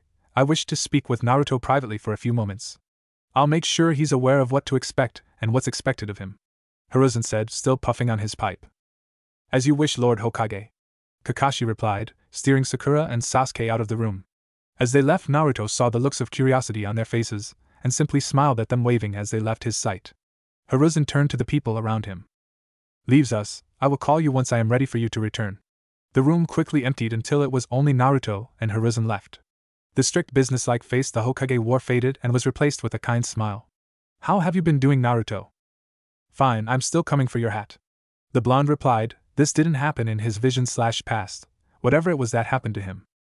Kakashi tells me you've been showing some unusual traits. You've been pushing for chakra control exercises, training with Might Guy and his protege of a morning, and that doesn't include the things you did during the bell test. Using the Rasengan, fighting in a manner that you've never shown before, planning an effective strategy, and teaching Sakura how to channel her chakra into a punch. Hiruzen took a long inhale from his pipe before slowly exhaling the smoke. Where did you learn those things? I read about them in a book at the library, and I was just lashing out at Kakashi-sensei. He'd know the academy style, so I thought I'd try and catch him off guard. And your strategy? After I failed the first time, I just figured we'd have more chance working together than apart. Convincing Sasuke was a pain, but we passed the test. Hiruzen leant back in his chair. Naruto's reasoning was sound, but reading and strategizing were not things he was known for. The Rasengan and the technique behind that punch are in the library's Jutsu archive, to which you do not have access, so how did you manage to read about them? Naruto could feel a bead of sweat roll down his back as his mind raced to an answer. I've snuck into ANBU headquarters and swapped some of their soldier pills for wasabi. I can get into a library. I found your sake stashes, didn't I? Is there really a need to have so many hidden around the village? Hiruzen chuckled. If you knew one of my former students, then you'd understand. I suppose you're right though, some of the ANBU are still hesitant to take soldier pills. Hiruzen inhaled from his pipe again. He knew Naruto well enough to see he wasn't being completely truthful, but his explanations were convincing. Very well, Naruto, but in future if you wish to gain access to the library again, please go through the front door. Sure thing, old man. Naruto grinned while thinking he needed to be more careful in future. Hiruzen quickly briefed Naruto on the purpose of the mission and the sort of things he need to take with him before dismissing the blonde. He was just returning his attention to the scrolls in front of him when he noticed Naruto's eyes lock on to the photograph of the fourth Hokage. It wasn't unusual for Naruto to look at the picture. The fourth Hokage was a hero to Naruto, but what caught Hiruzen's attention was how Naruto was looking at the picture. Normally there was a look of awe and respect. This time, however, there was something else in Naruto's gaze, something that looked a lot like familial pride. Hiruzen's eyes narrowed as he remembered Kakashi's report of the bell test. Naruto had created a team of shadow clones that looked like the team's parents, with the fourth Hokage taking Naruto's place. When he'd heard about it, Hiruzen had put it down to Naruto idolizing Minato, but this look in the blonde's eyes made him think maybe there was more to it than there seemed. Did Naruto somehow know his parentage? There were only a small number of people who knew, and they were under orders not to speak of it unless given permission to. This may bear some investigation. The old man thought as Naruto left his sight, resolving to contact Kakashi and Guy, requesting they keep an eye on Naruto's behavior. As Naruto walked down the street, having been given the afternoon off to prepare for the mission, he was making a mental count of how much money he'd earned from his missions and how much he could spend while still being able to pay rent and food. Once he'd come up with an estimated amount, he walked to the closest weapons store. Above the door was a sign emblazoned with 3 kunai pointing outwards with the circular ends overlapping and a whirlpool as a background. Written red under the sign was Maelstrom Weaponsmith, with shuriken acting as the O's. He'd never been in the store before, mainly cause he wasn't a ninja or old enough to own weapons at the time, and searching his future memory he couldn't remember the store, but that wasn't surprising. The only places he could remember were places he'd been on a regular basis, and he'd always gotten his weapons from the village armory. With a shrug, Naruto entered the store and started looking around. The store was set out as you'd expect. Weapons adorned the walls, swords were grouped together, the same with spears, maces, daggers, kunai, and every other type of blade. Blank scrolls of varying sizes were piles on tables. Spools of ninja wire hung by the main counter, and the various type of tags were stacked behind the counter. "Are you allowed to be in here?" a voice asked, turning in its direction. Naruto saw it belonged to a boy slightly older than he currently was, a year or two at most. The boy had short, messy dark brown hair, wore a pastel blue t-shirt and a pair of black pants. He leant with his back against the counter while twirling a staff between his hands. "Yeah, I've got a mission tomorrow and I need some supplies," Naruto replied. The boy was about to say something when a deep voice came from whatever rooms were behind the store's counter. "Erasure, why are you still here? You're meant to be meeting your girlfriend, get out of here." "She's not my girlfriend and we've got a customer," Erasure called back, his face turning a light red. A low rumbling laugh came from the back of the store and a man appeared. He stood at over 6 foot with a stocky figure, but it was plain to see that it was all muscle. He had some light stubble on his chin, and had hair the same as Arashi's but cut much shorter. It was hard to see what the man wore as he had a leather apron on. The man's faces are hard, but his hazel eyes had a glint of mischief in them. He reached out and took the staff out of Arashi's hands without looking. "Dad, I nearly beat my record." "You can beat it another time, now get out of here. Senshi men don't leave women waiting." The man tossed the staff back to Erasure and watched him leave the store.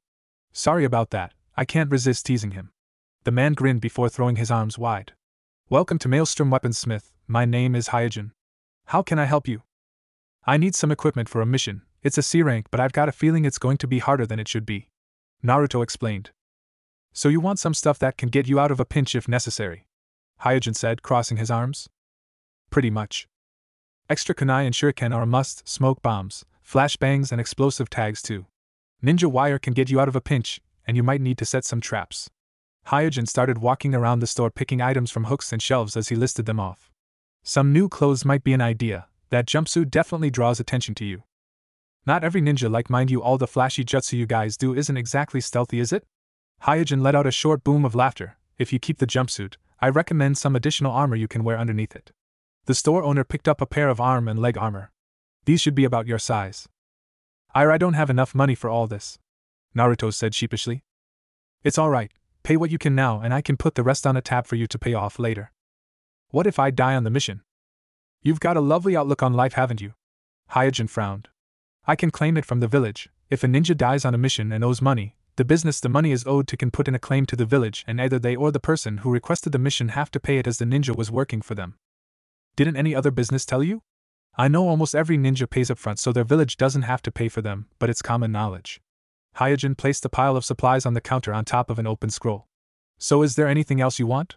"A weapon maybe, or some storage scrolls." Naruto looked at the pile on the counter and glanced around the store to see if he'd need anything else. He was about to say no when his eyes landed on a pair of tonfa.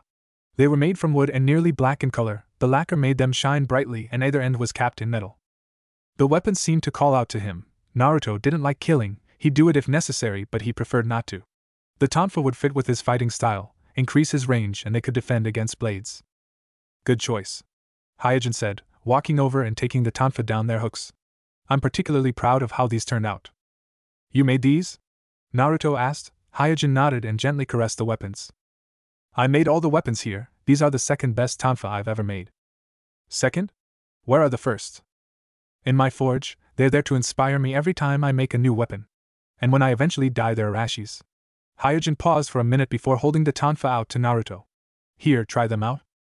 Naruto reached out and took hold of the weapons before stepping back a couple of paces and with some advice from Hyojin started fighting an imaginary opponent. Looks like you've found the right weapon. Hyojin smirked.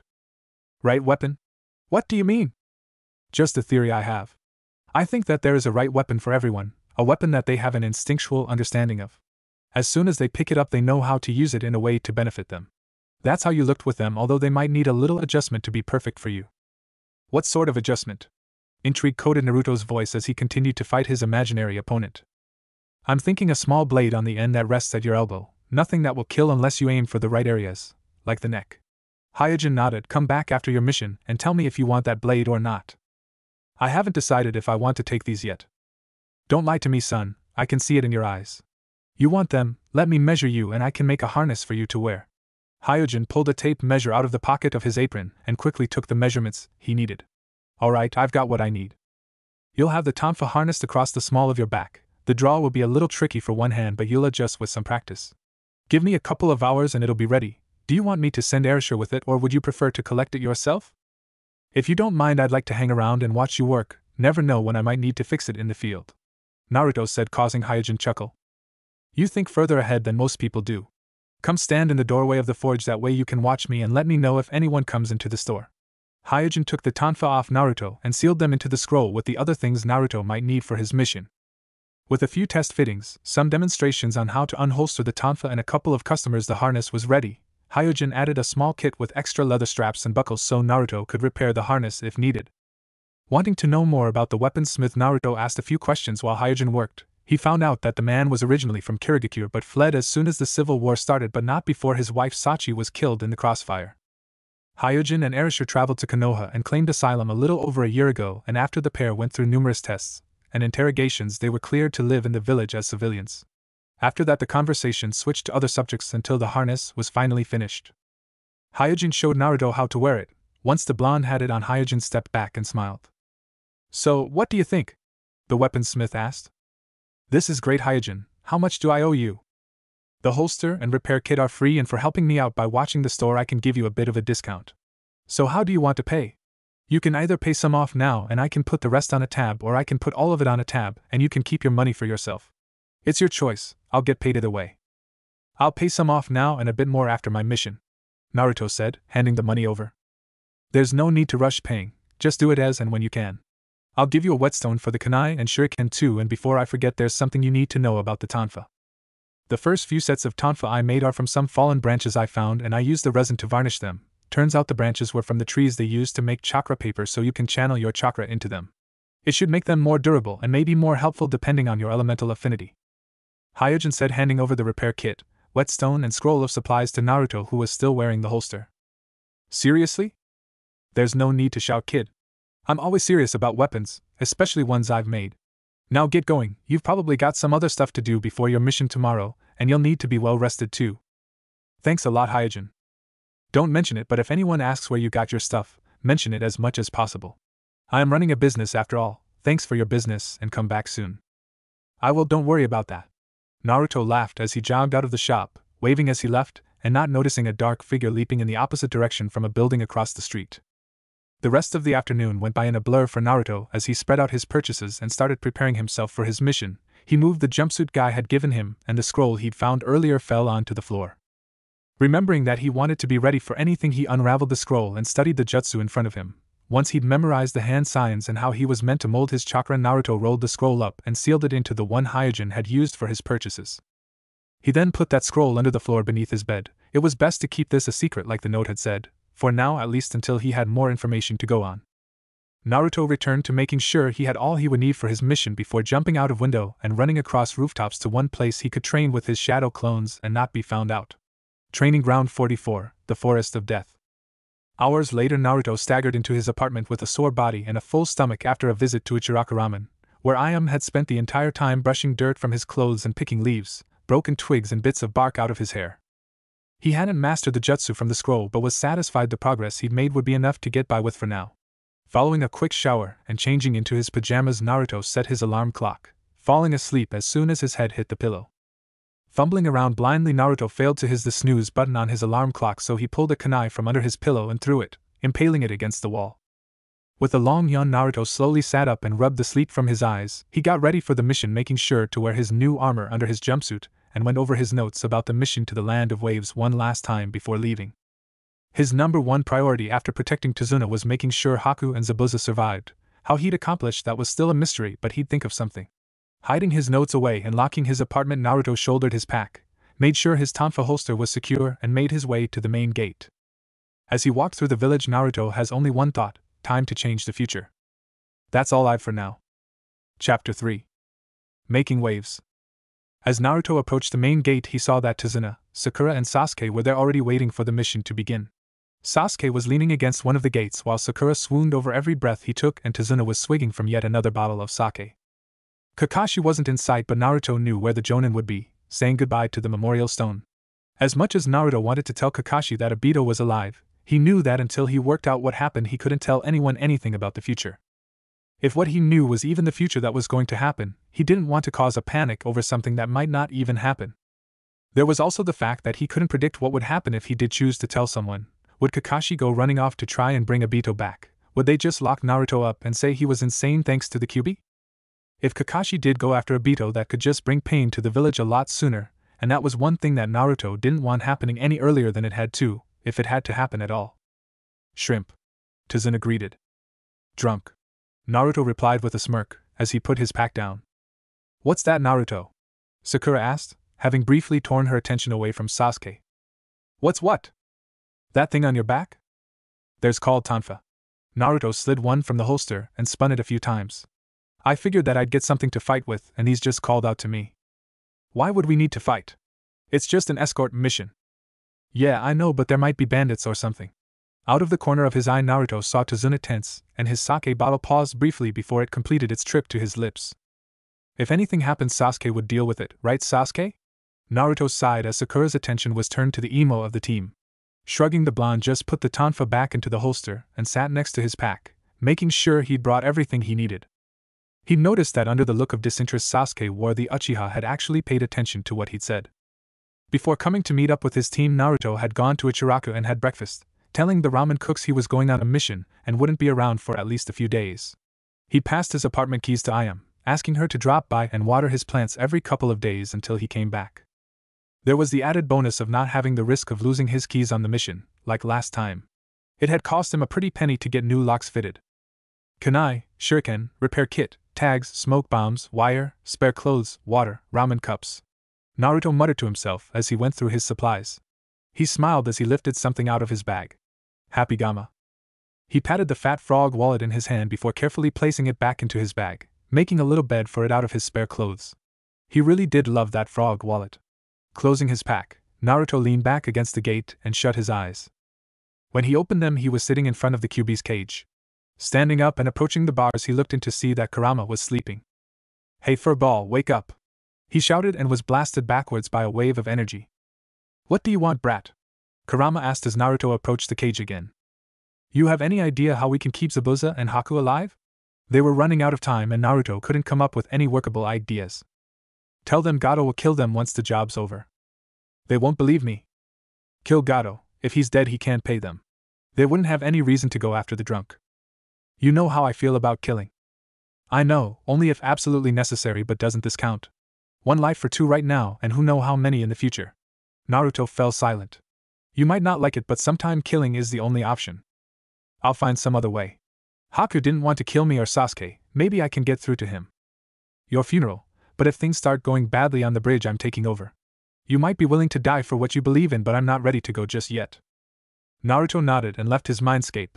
His eyes opened and his hand shot up on reflex to grab Sakura's wrist before her hand could touch his shoulder. His grip made the pinkette squeak in surprise and tried to pull her hand back but couldn't break out of Naruto's hold. Blinking a couple of times, Naruto let go of Sakura's wrist and apologized. Noticing Kakashi standing nearby and watching him, Naruto stood, shouldering his pack. Alright, let's go, Naruto shouted, getting back into character. Kakashi followed with Tazuna having Sakura and Sasuke behind them. Naruto made sure to avoid the dog poop that was on the ground as he took his first steps outside of the village. The journey to the Nami no Kuni was mostly the same as Naruto remembered it except for a couple of bandit attacks and a spot of bad weather. He'd kept in character and let Sasuke show off against the bandits while he took down the ones Sasuke wasn't close enough to. The downside of that, of course, was hearing Sakura go on and on about how strong and cool Sasuke was. Whenever they camped for the night, Naruto would ask Kakashi for some help learning the fighting forms for Tonfa, and while he wasn't an expert using them, Naruto was quickly becoming adept thanks to the use of his shadow clones. Though he kept their training a secret for now. He'd make some to keep watch during the night, and have some trained so he'd get the memories when they dispelled in the morning. They traveled for a few days before coming to the area where the demon brothers had attacked them, but due to the bad weather there was more than one puddle on the ground. Naruto's eyes flicked between the pools of water, but he couldn't pick out which one the brothers would appear from. He tried to see if Kakashi reacted to one in particular, but the Jonin didn't show any signs of noticing a danger nearby. Having walked past all the puddles, Naruto assumed that this was just something else that was different, like the bandit attacks, but as he started to relax, that was when he heard the rattling of chains and turned just in time to see Kakashi wrapped in a spike chain with the demon brothers pulling it tight. Sakura screamed, Tazuna tensed up in fright, and Sasuke stared on impassively. Naruto meanwhile was fighting his body's instinct to react. He could just about make out the pieces of the log Kakashi had used for his substitution jutsu in the dirt that had been kicked up, but didn't see any sign of where Kakashi was hiding, not that he had much time to look anyway. The demon brothers made their move, but instead of targeting him like he remembered, they moved on Tazuna straight away, not thinking 3 kids were worth their time. Either that or they wanted to get their mission over with and then have some fun terrorizing a bunch of fresh genin. However, just like he remembered, Sasuke was there with a shuriken and kunai pinning the chain to a tree trunk. The demon brothers separated from their chain before Sasuke could attack and advanced again, this time targeting them, one going to Sasuke and the other charged at Naruto as Sakura stood in front of Tazuna with a kunai ready, backing up against a tree. Being prepared this time, Naruto didn't freeze and reached for his tonfa, ready to meet his opponent head-on, but as he pulled on his weapons, the handles caught on the harness. Naruto continued to tug at the tonfa as panic started to set in, but they refused to be drawn. Seeing his opponent's clawed gauntlets swinging towards his throat, and knowing he needed to do something quickly, he did what he always did. He trusted his instincts. He lunged forward, getting inside of the swing and out of the claw's path. As he moved forward, he drew his head back before throwing it forward with his body weight behind it. Naruto drove his forehead protector into his opponent's face. Hearing a crunch and a howl of pain, Naruto allowed himself a small satisfied smile before he was kicked backwards. He rolled to his feet quickly and finally managed to draw his tonfa, grinning at the broken nose of the demon brother. Want to try that again, or do you give up? Naruto taunted, spinning his tonfa lazily. You're dead, runt. Gozu spat, or was it Meizu? Naruto could never remember which one was which, but left that thought alone, deciding to call the chunin in front of him Gozu, as his opponent charged at him. Moving to meet the charge, Naruto ducked under the gauntlet at the last second, probably losing a few hairs in the process, and stuck out with a punch, but Gozu pivoted to the side and turned his initial slash into an elbow, striking Naruto in the temple. Gozu then followed up the elbow strike with a backhand with his gauntlet hand. Naruto's sleeve was slashed open as the blonde raised his guard, but a follow-up punch to Naruto's temple knocked the blonde off balance even more. Staggered from the hit, Naruto stumbled to the side and brought his tonfa up in time to block a shuriken. Kurama funneled a little of his chakra into Naruto to clear the blonde's head, and received a mental thanks in return. Don't get overconfident just because you broke his nose. You're in an undertrained and underexperienced body, you don't possess the speed and strength you're used to. Faking a dazed state, Naruto managed to lure Gozu in. He dropped to a knee, letting a tonfa fall to the ground, and put a hand on his head, making it look like he was trying to regain his wits. What Gozu saw was too tempting a target to give up, but what he couldn't see was the grin on Naruto's face as he let the tonfa he still held swing around so the long part was no longer resting against his forearm. Waiting till the last second as Gozu started to taunt him, Naruto focused his chakra into his arm and the tonfa before violently bringing it up between Gozu's legs. Needless to say, Gozu soon forgot about taunting Naruto and grasped the injured area, unintentionally stabbing himself with the poisoned gauntlet he wore. Jumping to his feet as Gozu fell to his knees, Naruto leapt into a spin kick, the top of his foot cracking against Gozu's temple, sending the chunin to the ground unconscious. Taking a couple of seconds to catch his breath, he heard a grunt behind him and saw Sasuke being kicked away as Meizu, he really needed to get better at remembering people, charged at Tazuna with Sakura still standing in the way. Acting without thinking, Naruto sped forward, picking up his fallen tonfa as he went, getting to Sakura and Tazuna a second after Sasuke, and filled his tonfa with chakra to reinforce them as he brought up a crossguard, standing in front of the 3 of them. Swing. He heard Kurama say to him, Trusting the bijou at his word, Naruto spun his weapons so the long parts were pointing straight up and lashed out, bringing his guard down as he pulled his arm away from each other. The result surprised everyone present as a blue cross of chakra was sent out and blasted the chunin away. Meizu crashed into a tree and slumped to the ground. Naruto had enough time to stare at his tonfa dumbly before swaying and falling over. Kakashi appeared in time to catch Naruto before he hit the ground and lay him down. The Jonin then quickly tied the unconscious chunin to a tree, breaking their fingers to make sure they couldn't use any jutsu to escape. "Kakashi-sensei, you're alive," Sakura said in surprise. "We thought." "I'm a Jonin for a reason, Sakura. A simple substitution jutsu can be very effective. I can see you want to know why I stayed hidden though," Kakashi said lazily as he checked Naruto's vitals, noticing a small scratch on the back of Naruto's neck, most likely from the backhand strike he'd taken earlier. "I wanted to see what they were after, whether to just kill some Konoha or something else." Kakashi leveled his visible eye at Tazuna. "Is there something we need to know, bridge builder?" "They were after you, and caused this." He tilted Naruto's head to the side. "See this scratch? This is the reason one of my genin is dead." Sakura gasped as her hands covered her mouth, her eyes welling up, and Sasuke merely raised an eyebrow, looking at Naruto as he lay on the ground. But it's only a scratch," Sakura whispered. Goza and Meizu, also known as the Demon Brothers, a pair of chunin missing nin from Kirigakure. Their specialty is relentless assault. They won't stop until they're either dead or their mission is complete. The claws on those gauntlets they wear are coated in a deadly poison. It's a miracle that Naruto lasted as long as he did. Kakashi stood and slowly approached Tazuna. The old man's face was pale as snow, and his entire body was shaking as what had happened struck him. Naruto wasn't dead, or even close to being dead. He was in fact in perfect health, apart from a little exhaustion from sending out that chakra wave. Kurama had burnt the poison out of his system as soon as it had entered, so he was never in danger, but seeing that Kakashi wanted to make point, Naruto decided to play along and lay as still as he could to see where it ended up. "You are the reason Naruto will never get the chance to achieve his dream of being Hokage. You are the reason I have to tell the Hokage that the boy he sees as a grandson returned to the village sealed in a scroll rather than on his own 2 feet. Naruto worked hard to become a ninja. He mastered a clone jutsu that could kill your average chunin and apprehended a traitor before he even became a genin. He had potential to become an exceptional ninja and had only just began to fully apply himself, but this is as far as he'll ever get." Kakashi continued, "You withheld information that was vital to the mission, putting not only your life on the line but also my team's. The Demon Brothers were after you. This should be at least a B rank mission, possibly an A rank dependent on what else lies in store ahead of us if we choose to continue. With all that's happened, I am well within the rules that you agreed to upon requesting this mission to either drag you back to Konoha and have your punishment decided there or make a summary sentence right now and leave you to whatever I decide. Either way, you're looking at long-term imprisonment or death." Tazuna dropped to his knees as tears started to slowly trickle down his face. "Please, my home, we barely managed to scrape the money together to pay for a C rank mission. We're in desperate need of help. Gato is bleeding our country dry, and the only hope we have of surviving to the end of the year is the bridge I'm building." Tazuna fell forward, touching his head to the ground between his hands. "I'm begging you, help me save my country. I'll give you anything you want. You can take everything I own and return to your village with me in chains. I won't fight or try to escape from you. I'll accept any punishment I'm given, even if I'm condemned to death. Just save my home. Please. It's not just my decision to make, it affects my genin too, so let's have them make the decision. Sakura, Sasuke, what do you say?" "Leave," Sasuke grunted without hesitation.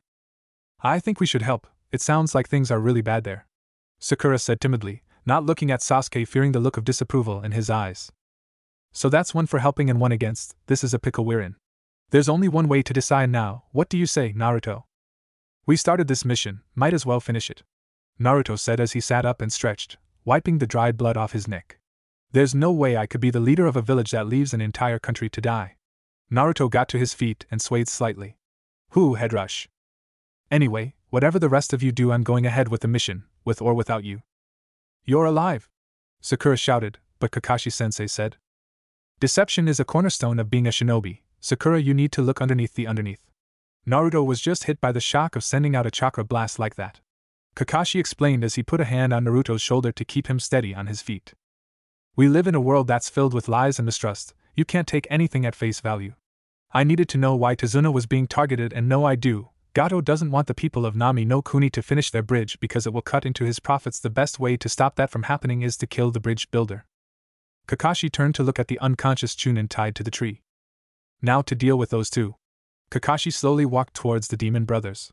"You might want to go and set up a little campsite. There's a clearing a little way into the trees. We need to know what they know. He pulled a kunai from his pouch. You probably don't want to see what I'm about to do. Sakura paled and with a light push on the back from Naruto slowly walked into the trees with Sasuke leading the way and Tazuna following her. You too, Naruto. I have a question first. Kakashi looked back over his shoulder. Hearing Naruto speak caused the trio in the forest to stop and listen. And that question is? What would you have done? What would you have done? Gone back to the village or continued the mission? Kakashi slipped his kunai back into his pouch and with a sigh turned to face Naruto. Why do you want to know? I want to know what sort of person you are. Naruto holstered his tonfa. I know who everyone else is. Sasuke is obsessed with whatever his goal is and only wants to get stronger. He's only putting up with me and Sakura because he has to be in a 3-man squad. Sakura is mostly focused on Sasuke and barely tolerates my existence, but she could be a great kunoichi. She just need to get past being a fangirl. She's smart and kind, that's why she chose to help instead of go home. Out of everyone here, Sakura's the best person. Tazuna, he's the easiest to understand. He's a man who loves his home so much he's willing to put his life on the line to save it, and won't back down when he's threatened. And what about you? Me? Naruto looked down and put a hand on his stomach. I'm just a guy who's making the best out of life that he can. I never knew my parents and for some reason the village hates me. I was a failure but not anymore. I used to make boasts about being the Hokage, now I'm making a promise. Naruto pulled a kunai from his pouch and quickly sliced his palm, closing his hand into a fist and letting the blood slowly drip between his finger. I am going to become the Hokage, not so people pay attention to me but to protect my home. I vow to protect everyone, whether they're from Konoha or not. If people need help then I'll be there no matter what. I'm going to be the Hokage that leads Konoha into a world of peace. Naruto stared Kakashi dead in the eye. I know who I am, so who are you? Kakashi didn't answer at first, walking towards Naruto and taking his bleeding hand, wrapping some bandages around it even though the cut had started to heal. As he made sure the bandage was tight, Kakashi started to speak. A friend once said to me, those who break the rules are scum, but those who abandon their comrades are worse than scum. If I'd been on my own or with a chunin, I'd continue the mission and once the bridge had been completed, take Tazuna back to the village, but being with 3 fresh genin who are outside the village for the first time, I would have had 2 choices. Return to the village with Tazuna and see what the Hokage had to say, or make camp here and send a message back to the village requesting backup, which I am actually thinking of doing. Kakashi looked back over his shoulder.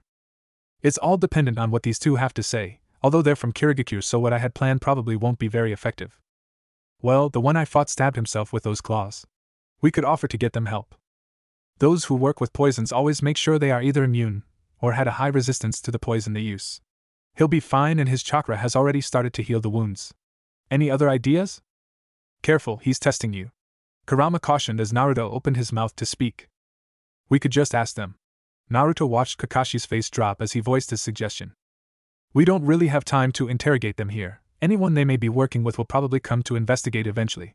Kakashi pulled 2 scrolls from his pouch and quickly wrote down a report and a request for backup in one, before walking towards the demon brothers. The 2 of you are going on a trip to Konoha. Kakashi unraveled the other scroll and flipped through some hand seal, but before he could press his hand to the scroll, Meizu spoke up. Wait, at least tell me how you knew we were there. Your puddle was clean, all the others were muddy. Kakashi replied, slamming his hand to the scroll, simultaneously putting the demon brothers under a stasis jutsu and sealing them into the scroll. The copy ninja then sped through some more hand seals and once again put his hand to the ground. In a puff of smoke, a pug wearing a Konoha headband appeared in front of Kakashi. Yo! The pug said, raising a paw. Pakin, I need you to take these scrolls back to Konoha. Kakashi held up one scroll. Give this one to the Hokage and the other needs to be delivered to Ibiki. Do I really have to go to that sadist? I'm afraid so. I have some prisoners for him to interrogate ASAP. This mission has taken an unexpected turn and any information he can get out of these prisoners will be a great help. Pakin sighed as he heard Kakashi's reasons for sending him to the torture and interrogation force. Fine, I'll go to Ibiki, but you owe me. Pakin took the scrolls in his mouth and sped off down the road, leaving a trail of dust in his wake. Kakashi stood and walked back to Naruto. Putting a hand on the blonde's shoulder and turning him round, Kakashi started to lead Naruto into the forest. We'll camp here for the night and move out at first light. Pakin will be reached the village by then, and given Ibiki's track record, he'll have broken the demon brothers by nightfall. After that, the Hokage will have organized our backup and they'll be sent out the following morning. If all goes well, they'll arrive in Nami a day or 2 after us. The copy ninja said. After walking for a minute, Kakashi stopped, and with his hand still on Naruto's shoulder caused the blonde to stop too. Kakashi-sensei? He's sensing your chakra, to see if you're lying. Watch how you answer, Kurama warned. Did you notice anything earlier? Before the attack? Kakashi asked. What do you mean? Naruto replied. I want to know whether you saw something or knew something about the attack before it happened. I didn't see anything before. I heard the chains and turned to see you wrapped up in them. It's just that when I was watching who the demon brothers were going after, I noticed that you seemed to be fighting your own reactions. It's not uncommon for genin to freeze up during their first battle, and Sasuke would have to come to save you if you had. Like I need him to save me. Naruto spat, sensing Kurama sighing at his reaction. I was going to pulverize them but knew I couldn't leave Sakura alone. She wasn't alone, Sasuke was there. He wouldn't have done anything to help her. But he did, he jumped in front of her before you jumped in front of him. That wasn't for Sakura, that was for the mission. If Tazuna died, we would have failed the mission and Sasuke's ego wouldn't let that happen. You could be right, but when we were going past the puddles, I saw your eyes moving between them and looking at me. So I'm going to ask again. Kakashi's grip on Naruto's shoulder tightened slightly, though his voice stayed as relaxed as usual. Did you know about the attack? No! Naruto shouted, shoving Kakashi's hand off his shoulder and stepping into the Jonin's personal space. How could I? This is the first time I've been outside the village, and you would have noticed if someone was talking to me while we've been on the road. Kakashi studied Naruto's angry face for a minute before nodding. That's true, I just needed to be sure. You were acting suspicious. I suppose it could have been adrenaline though. Kakashi patted Naruto's shoulder before starting to walking towards the clearing again. That was close. Naruto thought to himself as he took a few breaths to slow his heartbeat. Getting angry and choosing his answers carefully was just enough to slip through Kakashi's questions without actually lying. True, it could be classed as lying by omission mostly, but Naruto didn't worry about that. This technically was his first time out of the village, even if for him it was for the second time. I keep telling you to be wary of that one, Kurama said. Do you think it's coincidence that you were put onto a team where the sensei has the Sharingan? What do you mean by that? You know what happened to me, use that pebble you call a brain and think about it. Naruto slowly started to follow Kakashi as he thought about Kurama's question, stopping the blonde spun around and punched a tree. His fist leaving an indent that splintered the surrounding wood. Naruto didn't feel any pain, only the pounding of his heart. He stood there breathing heavily as he tried to control his temper. How had he not seen it before? It was all there in front of him, yet he'd been blind to it. So you worked it out then? Kurama chuckled. Bijou are susceptible to the control of the Sharingan, which extends to Jinchuriki, hence why none of you are capable of performing more than the most basic genjutsu at most, if any at all.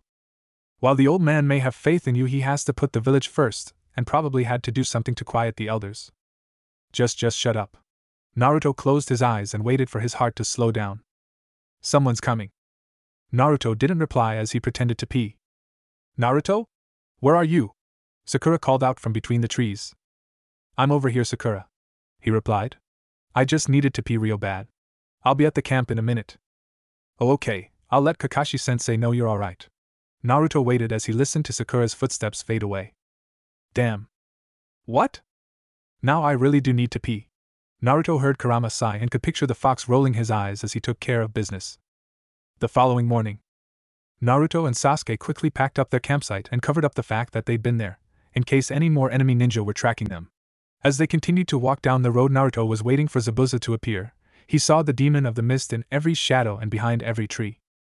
No matter how hard Naruto tried to calm himself down, he couldn't, and as a bush rustled, he launched a kunai into it, hearing a dull thunk as it impacted with its target. What did you do that for, Naruto? Sakura questioned angrily, stalking toward him. Sorry, just a little on edge after yesterday, he replied as he went to see what he'd hit. Moving the branches of the bush aside, he saw a snow-white rabbit. Picking it up by its ears, he retrieved his kunai and turning around, Naruto grinned stupidly. I've got lunch. Seeing Kakashi eye the rabbit reminded Naruto that this had happened before. He'd reacted the same way except he'd hit the rabbit this time. But the rabbit meant only one thing, causing Naruto's grip on the rabbit's ears to tighten. Zabuza was coming, and sooner than expected. Get down! Naruto shouted at the same time as Kakashi, seeing Kubikurabocho speeding towards them. Kakashi dove onto Sasuke and Tazuna, knocking them to the ground as Naruto tackled Sakura a split second before the blade passed through the space her head had been in. Everyone kept their heads down until they heard the sword impact a tree. Slowly lifting his head, Naruto saw Kubikurabocho had sliced halfway through the tree before stopping and crouched on the handle. Staring down at them was Zabuza Momochi. Seeing the demon of the mist and feeling the killing intent radiating from him, Naruto could only think of one thing to say. Fuck. That's all I've got for now. Chapter 4. Dancing with the Demon. Fuck is right. Zabuza chuckled lowly before turning his attention to Kakashi as the Jonin stood up with Team 7 and Tazuna following his example. You know the drill, right? Hand over the old man, you and the kids can walk away. Nothing personal, just business, you understand. The demon of the mist let his killing intent flood the area surrounding the team. Sakura went pale and started to shake while Sasuke froze in place, shock etched into his features. Tazuna looked just as shocked as Sasuke. His eyes flicked around, looking for an escape route. As for Naruto, he simply looked unimpressed as he scratched his ear with his little finger.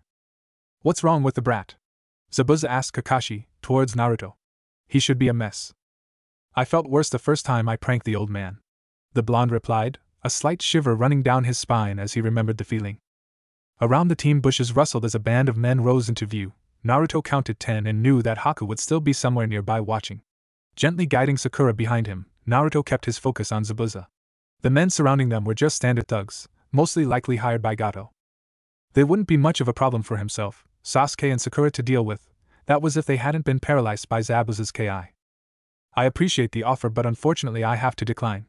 Our mission is to protect this man, and it would look bad if we failed, you understand. Kakashi replied, his voice and posture showing he was completely unfazed by the fact he and his team were outnumbered and surrounded. Zabuza nodded and sighed as he ran a hand through his short black hair. Yeah, I understand. Can't say I'm surprised though, and to be honest I was hoping for this to happen. The demon of the mist grinned under the bandages that covered his mouth. I've always wanted to see how I stacked up against the infamous copy ninja. One of the thugs ran up, kicking Naruto to the side while he was distracted and lifted Sakura by the collar of her dress. Hey boys, let's just kill them all and get this over with. The thug lifted the scared stiff Sakura to take a proper look at her. Massive forehead this one. Unconscious reflex made Sakura's arm swing around and backfist the thug across the jaw. The thug staggered but kept his grip on the pinkette. Feisty, we'll see how long that lasts. She's not much to look at guys, but we can still have some fun later. The man didn't get a chance to say or do anything else as Zabuza flickered into existence behind him and the thug's head toppled off his neck, blood spurting into the air as his body fell and released his hold on Sakura. A kunai hit the head as it started to fall, tracking the trajectory back found Naruto's outstretched arm. Kakashi's eyebrow rose as he saw no hesitation in Naruto's throw or the expression on his face. What really caught Kakashi's attention was the look in Naruto's eyes. They held the gaze of an experienced shinobi, something else that wasn't expected from the renowned troublemaker. Kakashi filed this piece of information away for later as right now wasn't the time to deal with it. What happened to only when necessary? Kurama asked, his grin easily heard in the tone of his voice. Not the time. Naruto replied as he kept his focus on Zabuza, in case he made a move against Sakura. I'll only say this once. We are monsters, not scum. Women are spared. Zabuza snarled, glaring at the remaining thugs. Am I clear? Hasty nods came from the thugs as they knew what would happen to them. Blondie, get up here and take the girl. Slowly Naruto approached, keeping his senses on high alert, but Zabuza didn't move an inch as he picked up Sakura in a princess carry and retreated without turning around. Naruto, get Tazuna and the others out of here. Kakashi ordered. I'll take care of Zabuza. Think you can make it through the others? Can I? Naruto smirked, placed Sakura on the ground behind him, turned to face the remaining thugs, cracked his fingers and formed his favorite hand sign. A horde of clones popped into existence around him. Sick em. All the clones grinned evilly and charged at the thugs surrounding them with a war cry, drawing weapons as they went. Naruto spun, picked up Sakura and started running, slapping Sasuke's face as he passed. Come on Sasuke, grab Tazuna and follow me. New orders, protect the client at all costs. Sasuke shook his head as he snapped out of the haze from Zabuza's Ki and chased after Naruto, grasping Tazuna's wrist and dragging the old man behind him. They ran through a gap in the ring of thugs made by Naruto's clones, dropping a few smoke bombs behind them. Kakashi kept his eyes fixed on Zabuza, but the demon of the mist didn't move an inch as he watched Naruto lead the others away. Zabuza Momochi, demon of the mist. Kakashi said, drawing the rogue nin's attention. I feel like I should thank you for what you did for my students. Don't. Zabuza replied, dismissing Kakashi with an uninterested flick of his hand. Scum like that needs to be dealt with before it can spread. I hate bastards like that. I did to get him out of my sight. Nothing more, nothing less. Zabuza pointed his sword at Kakashi. Now copy ninja, let's see who's better. The former Kirinin charged forward as Kakashi dropped into a fighting stance and drew a kunai. Meanwhile, Tazuna stood with his back against a tree and panted for breath as Sasuke stood guard over him and Naruto used some shadow clones to make sure they were safe. While the clones searched the area, the original was knelt next to Sakura and cleaning away the blood from the thug earlier. He didn't want to snap her out of Zabuza's Ki and have her freak out due to being splattered in blood. Once he'd finished cleaning her face and what he could out of her hair, Naruto put a hand on her shoulder and sent a small pulse of chakra into her body.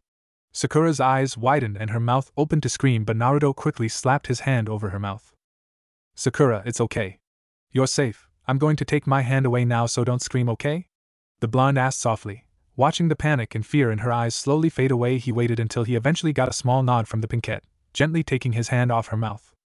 What happened? Sakura asked. I remember that guy with the sword asking us to hand over to Zuna, and then he released his killing intent to scare us. Naruto explained.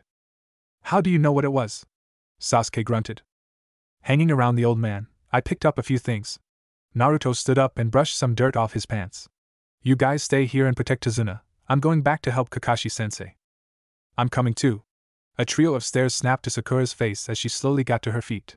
We heard what Kakashi-sensei said last night. People who abandon their comrades are worse than scum. She smoothed out her dress and then looked at her hands when she felt them grow wet.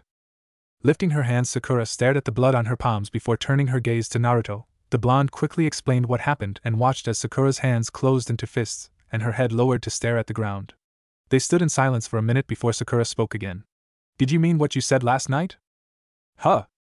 About me being a great kunoichi if I stopped being a fangirl? You heard that? Naruto took a nervous step back out of reflex more than conscious thought. I know what I said sounded bad, but just tell me, did you mean it? Sakura lifted her head and fixed Naruto with a focused stare. Yes. I know you can be an amazing kunoichi, but you need to train more. And stop being a fangirl for Sasuke. Yeah, that too. Naruto said quietly, not meeting her eyes. Then this is my first step to being better. We need to go and help Kakashi-sensei, lead the way. Naruto spawned a horde of clones and tasked them to protect Tazuna as he, Sakura, and Sasuke ran back to the sounds of battle. Stopping in some bushes, they watched as Kakashi and Zabuza fought on the surface of the nearby lake. The two shinobi were battling back and forth, dodging each other's blades and launching jutsu whenever they had the opportunity. You live up to your reputation, Kakashi, but I was expecting more. Now show me you can live up to your name. Fight me with your Sharingan. Zabuza laughed as he flew into a series of spinning slashes. Sasuke tensed as he heard the name of his clan's Kekkai Genkai and started to growl lowly as he heard Zabuza continue speaking. Show me you have the eye of a thief. The Uchiha were a group of thieves with no skill except for what they stole from those they fought. The only Uchiha that even deserves the genius title that clan of fakes gave themselves is Itachi. Now he's a shinobi. Naruto's arm shot out to grab hold of Sasuke and he managed to hold his teammate back for a few minutes as Kakashi lifted his Hitai to reveal his Sharingan. Keeping Sasuke in place was hard and Naruto was forced to release his hold on the Uchiha after being punched in a pressure point. Sasuke leapt out of their hiding place and charged towards Zabuza at full speed, yelling at the top of his lungs, anger burning in his eyes. Naruto was about to follow, but Kakashi was already on an intercept course and pushed Sasuke out of the way a split second before Zabuza would have trapped the Uchiha in a water prison. The downside of Kakashi's actions were that he was now trapped in the water prison. Sasuke jumped to his feet and was about to charge again when Naruto tackled him to the ground. Don't be an idiot! Naruto shouted, slapping Sasuke across the face with the back of his hand. He knew we were there and said that to get you riled up. Kakashi-sensei's trapped now because of you. A sharp crack rang out as another slap connected. Get your head out of your ass and think. Naruto stood up and turned to stare down Zabuza. Naruto, get out of here and take Tazuna back to the village. That's an order! Kakashi yelled from within the water prison. No way. Naruto replied, not taking his gaze from Zabuza as a water clone formed between them. We are shinobi of Konohagakure, we don't abandon our comrades. His hands rose and formed a hand sign as Sakura drew a kunai and Sasuke got to his feet. 20 clones appeared in a puff of smoke and charged the water clone. Naruto handed a folded-up Fuma shuriken to Sasuke. Let him have it. Sakura stayed back throwing kunai and shuriken whenever she saw an opening. She did little more than annoy the water clone, but it was a start to her getting stronger. Sasuke took the Fuma shuriken and nodded, flicking his wrist and letting the weapon unfold. Taking a step forwards and spinning on the ball of his foot, Sasuke used the momentum of the spin to add power to his throw. The Fuma shuriken curved around the water clone and headed towards Zabuza. Really? You think that'll work? Zabuza snorted, glancing at Kakashi. The Hidden Leafs really lowered its standards if this is the best they can do. Swinging Kubikuribocho around, Zabuza deflected the shuriken and leapt over the second that was hidden in the first shadow. The second passed underneath Zabuza harmlessly and traveled a few feet away before transforming back into Naruto. Naruto threw a kunai at the hand holding Kakashi in the water prison. The plan was working just as he remembered. That was until Zabuza's foot shot out, and he effectively grabbed the kunai with his chakra and flicked it away. Naruto landed in the lake and quickly started swimming back to the shore. As Zabuza landed on the water surface again, he once more jumped into the air, avoiding a shadow clone that had entered the lake a short distance away from the battle and had attempted to stab Zabuza in the foot. A quick stab and the shadow clone dispelled, but it had diverted Zabuza's attention long enough for Naruto to get back to the shoreline and be sliced in two by the water clone. Naruto dispelled in a cloud of smoke, as did his other clones, leaving the original along with Sakura and Sasuke facing the water clone. Not bad, Blondie. No way in hell that'd work, but not bad. Zabuza smirked. What are you going to do now? Naruto threw a handful of smoke bombs on the ground, hiding the trio from sight. A shower of kunai shot out of the smoke, and as Zabuza effortlessly blocked them, he triggered a second barrage of smoke bombs with a couple of added annoyances from Naruto's pranking supplies that had been attached to the weapons. Zabuza fought his need to sneeze and rub his eyes thanks to the pepper and chili powder mixed in with the smoke. He felt something disturb the chakra of his water prison. The kid can't be trying that. The rogue ninja thought as he tried to fight the disturbance but couldn't. Damn, how much chakra does this kid have? Zabuza grunted before feeling a chill flash through his blood as he remembered the last time he'd gone up against someone with this much chakra. He's a Jinchuriki.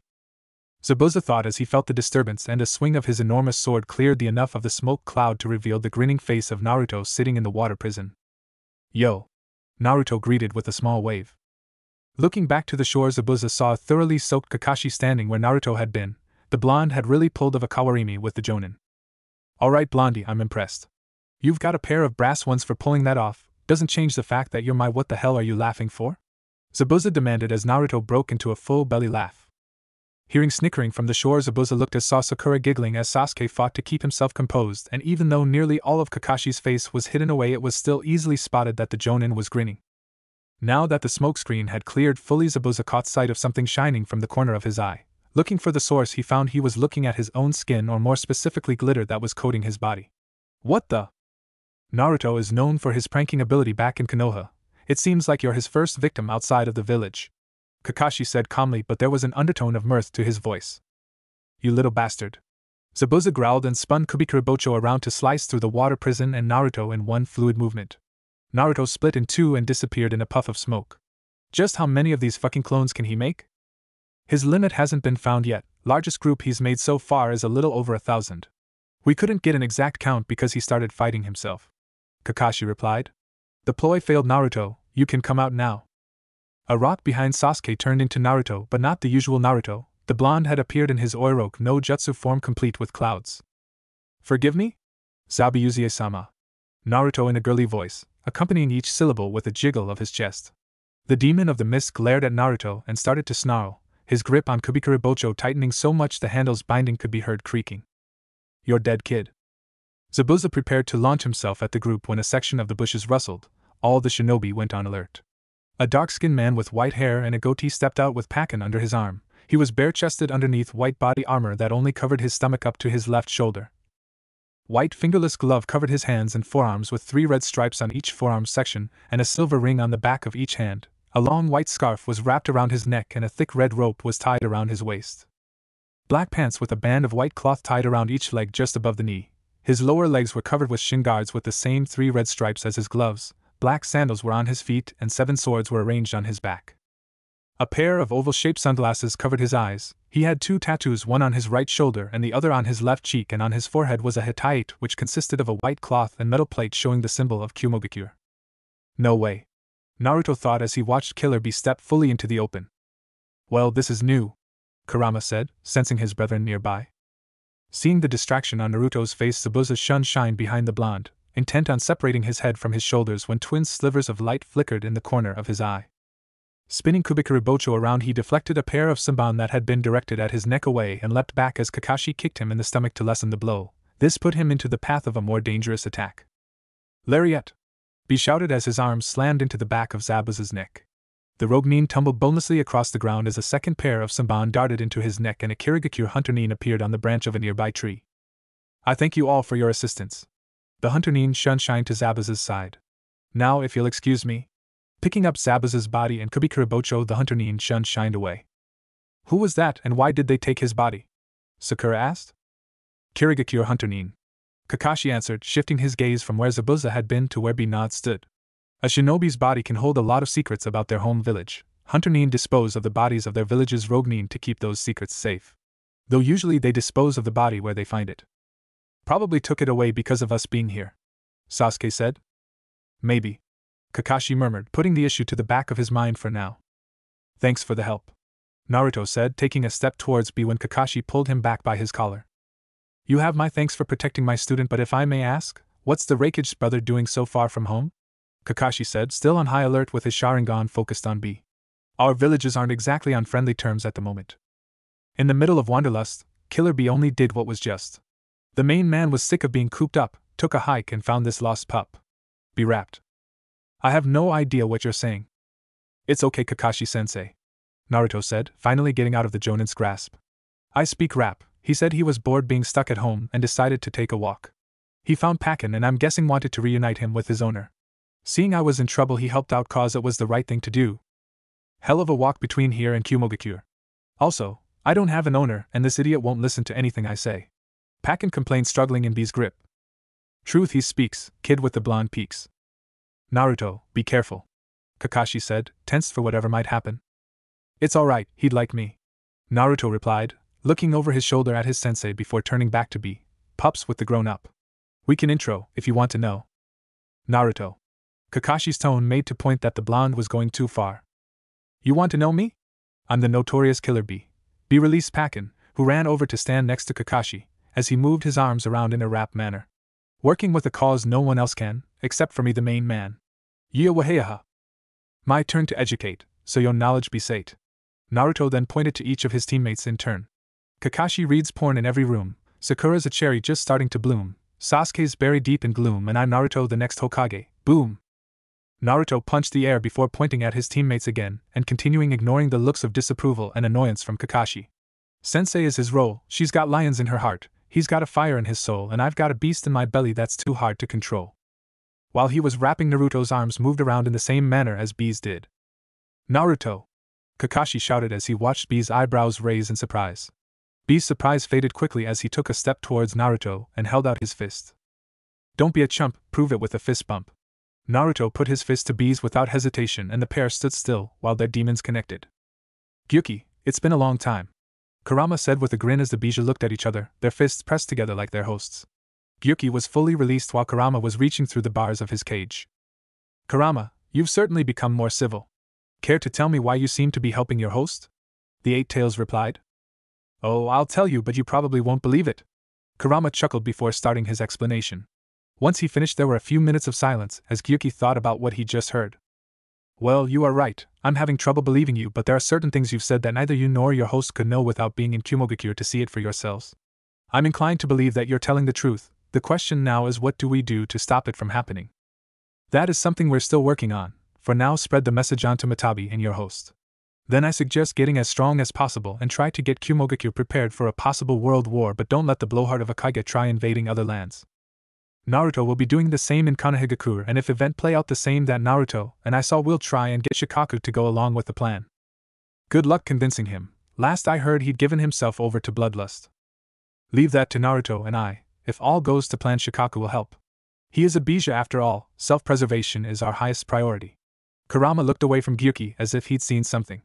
We're about to have some company. Time for us to part. The two demons nodded to each other and separated their fists. B and Naruto separated their fists seconds after their Biju did and took a step back from each other. Before any words could be exchanged, a woman burst through the tree line and landed behind B. She was followed by another woman, a young girl and a young man. The first woman looked to be in her mid-20s. She had pale skin and sandy blonde hair bound in a ponytail with bandages. Her eyes were dark and she wore red lipstick. A short-sleeved black and purple blouse covered her torso as matching black pants covered her legs. Both her blouse and pants had a cloud-like design on them. Purple fingerless gloves were on her hands, with bandages wrapped around her forearms, and additional a chain of blue beads circled her left forearm over the bandages.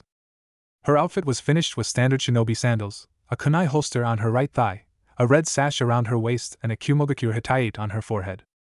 The second woman had chin-length blonde hair and was a similar age to the first. Her eyes were blue and she wore an aloof expression. She wore gray robes which were open enough to reveal some of her considerable bust, and the mesh armor she wore beneath her robes. A pair of red arm guards covered her forearms, high boots protected her lower legs, and a modified flak jacket was fastened around her waist like a girdle. A tanto was strapped horizontally to her lower back and one hand rested on the handle. The woman didn't seem to be wearing a hitaite. The young girl was only slightly older than Naruto currently was, meaning she was in her early to mid-teens.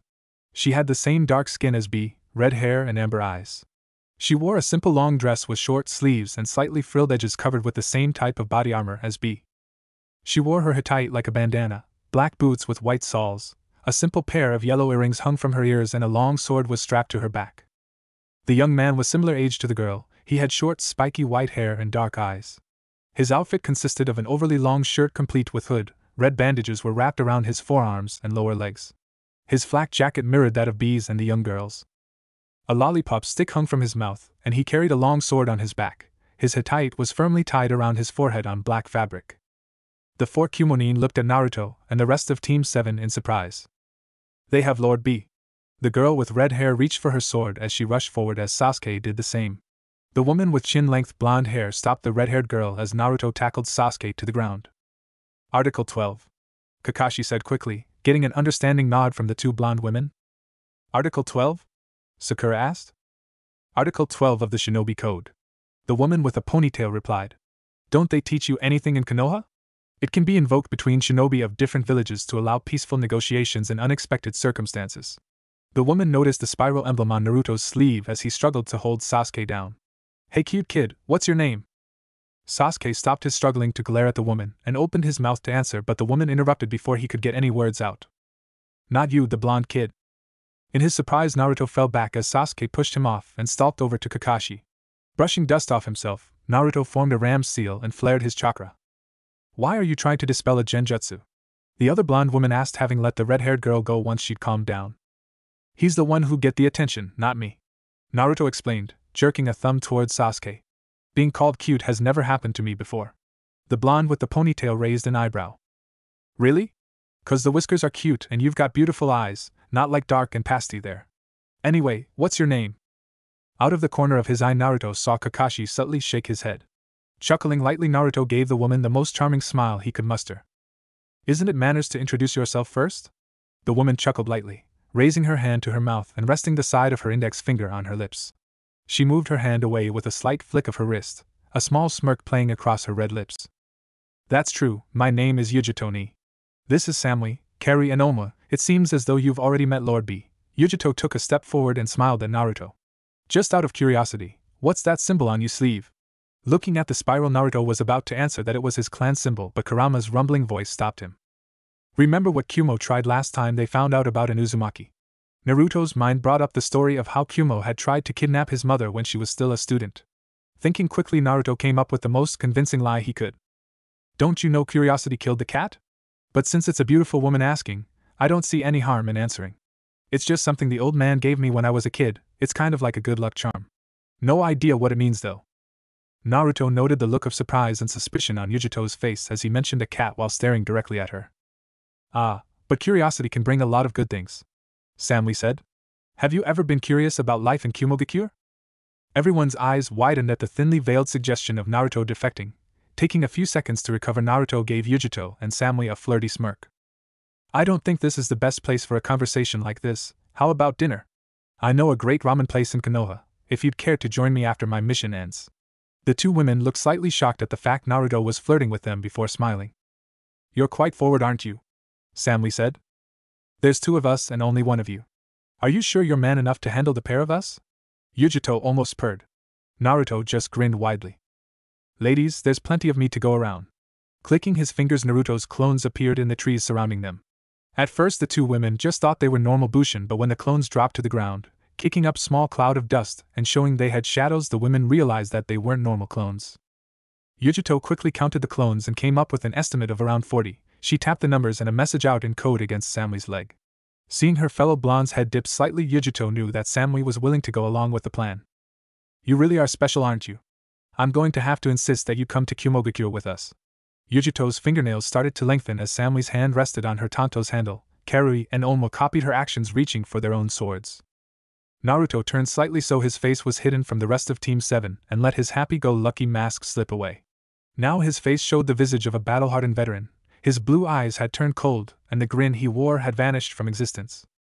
This wasn't the same person that had been their seconds before. This was a person who'd seen the horrors of war and survived, even though part of them had died on the battlefield. I'm not going to lie. Naruto's voice was soft, almost a whisper, but carried a weight that no one expected from someone so young. The thought of living in a different village has crossed my mind every now and again. This got a wide-eyed stare from Sakura and Sasuke. They both knew how much Naruto loved Konohagakure but never would have suspected that he thought about leaving. Kakashi, on the other hand, knew what Naruto had to deal with as a child and sympathized. He didn't show any outward reaction, though he kept his focus on the chunin in front of him. I didn't have the best childhood. I'm an orphan. I don't know who my parents are, and as far as I know, no one else does. I was always the one to be blamed for anything bad that happened in the village. Okay, a lot of the time I did cause it, but only because of how people treated me. I acted out like that just so people would acknowledge me, so they'd see me and not look through me like I didn't exist. The glares, the anger, the hate, I welcomed them and everything else that was directed at me because it was the only attention I could get. Out of the entire village there were only 3, maybe 4 people that didn't hate me, but from them I got pity. Naruto paused to take a breath and let out a dry bark of laughter. I think I would have preferred the hate. I was an outcast, no friends, no family, and I was looked at like I was the worst piece of shit they'd ever scrapped off their sandals, but that doesn't change the fact that Konoha is my home, and I'm not going anywhere with you. The chunin all started to draw their weapons but paused when Naruto raised a hand. You didn't allow me to introduce myself or my teammates. Kakashi Hatake of the Sharingan, the copy ninja and son of the White Fang. He's the Jonin sensei of Team 7, which consists of Sasuke Uchiha, Sakura Haruno and myself, Naruto. We're destined to be the next generation of the Sannin. If you want to try and fight us, be my guest. Naruto paused for a second as he closed his eyes before opening them again, showing his blue eyes were now red and his pupils were slits, his whisker marks were darker, and a thin haze of red churka coated his body. But you won't be leaving this clearing in one piece, I can promise you that. A feral grin showed off his sharpened canines. Believe it. Your Lord B? Yujito started before B went and stood next to Naruto, putting his hand on the blonde's shoulder. Play it cool, fool ya fool. Ain't no need to fight, declining it, you're right. B looked at his fellow chunin. This ends now, we're going to exit with a bow. B patted Naruto's shoulder once and walked over to Yujito and Samui. This stays between us, no complaints or fuss. And don't tell my bro, he doesn't need to know. Yujito opened her mouth to protest, but B just stared at her. That's an order from your lord, disobey and you'll pay a price you can't afford. Closing her mouth, Yujito simply nodded and retracted her claws. Time to go, see you round, Naruto. Yeah waheaha. B held his fist out again and waited for Naruto to bump it. Keeping his eyes focused on Yujito and Samui, Naruto slowly raised his arm, bumped his fist against B's. With that done, 4 tentacles sprouted from B's back and wrapped around Yujito, Samui, Karui and Omoi before B leapt into the trees, with Yujito complaining about how slimy it felt and scolding him for wandering off again. Naruto let Kurama's chakra recede as B carried the other chunin away. His clones started to dispel as the last group of them came into the clearing with Tazuna. Naruto, where did you learn to do that?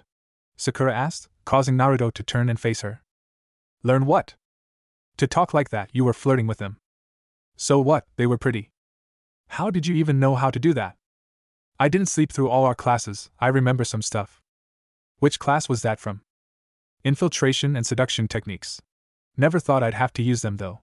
Naruto shrugged, there wasn't much to it beyond that. Didn't the girls have a class like that? I know we got separated into groups for it. We had to try and get a secret out of a girl without using force. Sasuke nearly failed the class cause he just kept saying, tell me what I want to know. Kakashi's mouth twitched as he hid a smile at the rather accurate impersonation of Sasuke's monotone. Well, we did, but Sakura trailed off and blushed as she made a point of not looking towards Sasuke. You were always asking me on a date, why didn't you try talking like that? Everything we learned at the academy is meant to be used against enemies, you're not an enemy. Naruto's reply was met with silence as Sakura didn't know what to say next. Why you? The sound of Sasuke's voice caught everyone's attention. Huh? Was Naruto's articulate response as he turned to face the Uchiha. Why did they want you? There was the 1,000 real question, it had been hovering around in Sakura's mind too. If they'd wanted Sasuke, she'd understand, but Naruto? What would they want with him? Yeah, they were asking about your name. Why would they do that? Sakura asked. Hell if I know.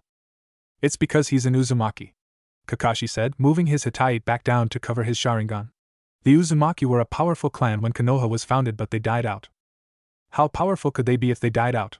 Sasuke questioned as Kakashi got them all moving again towards Nami no Kuni. Konohagakure was the only village that didn't fear them. The reason the Uzumaki died out was because Kumogakure and Kirigakure allied with some of the smaller nations and attacked.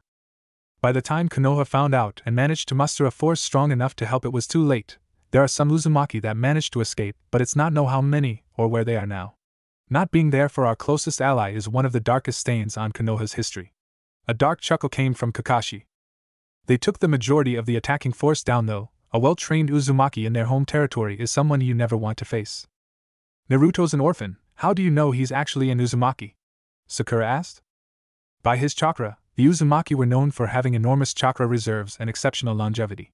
As a newborn Naruto had more chakra than your average chunin, now his reserves are larger than mine, and they'll only get bigger. That still doesn't explain why they were after him. Sasuke grunted. Kumogakure would have had Naruto impregnate their strongest kunoichi. Imagine a group of shinobi with chakra reserves like Naruto's, now imagine that they had an army like that.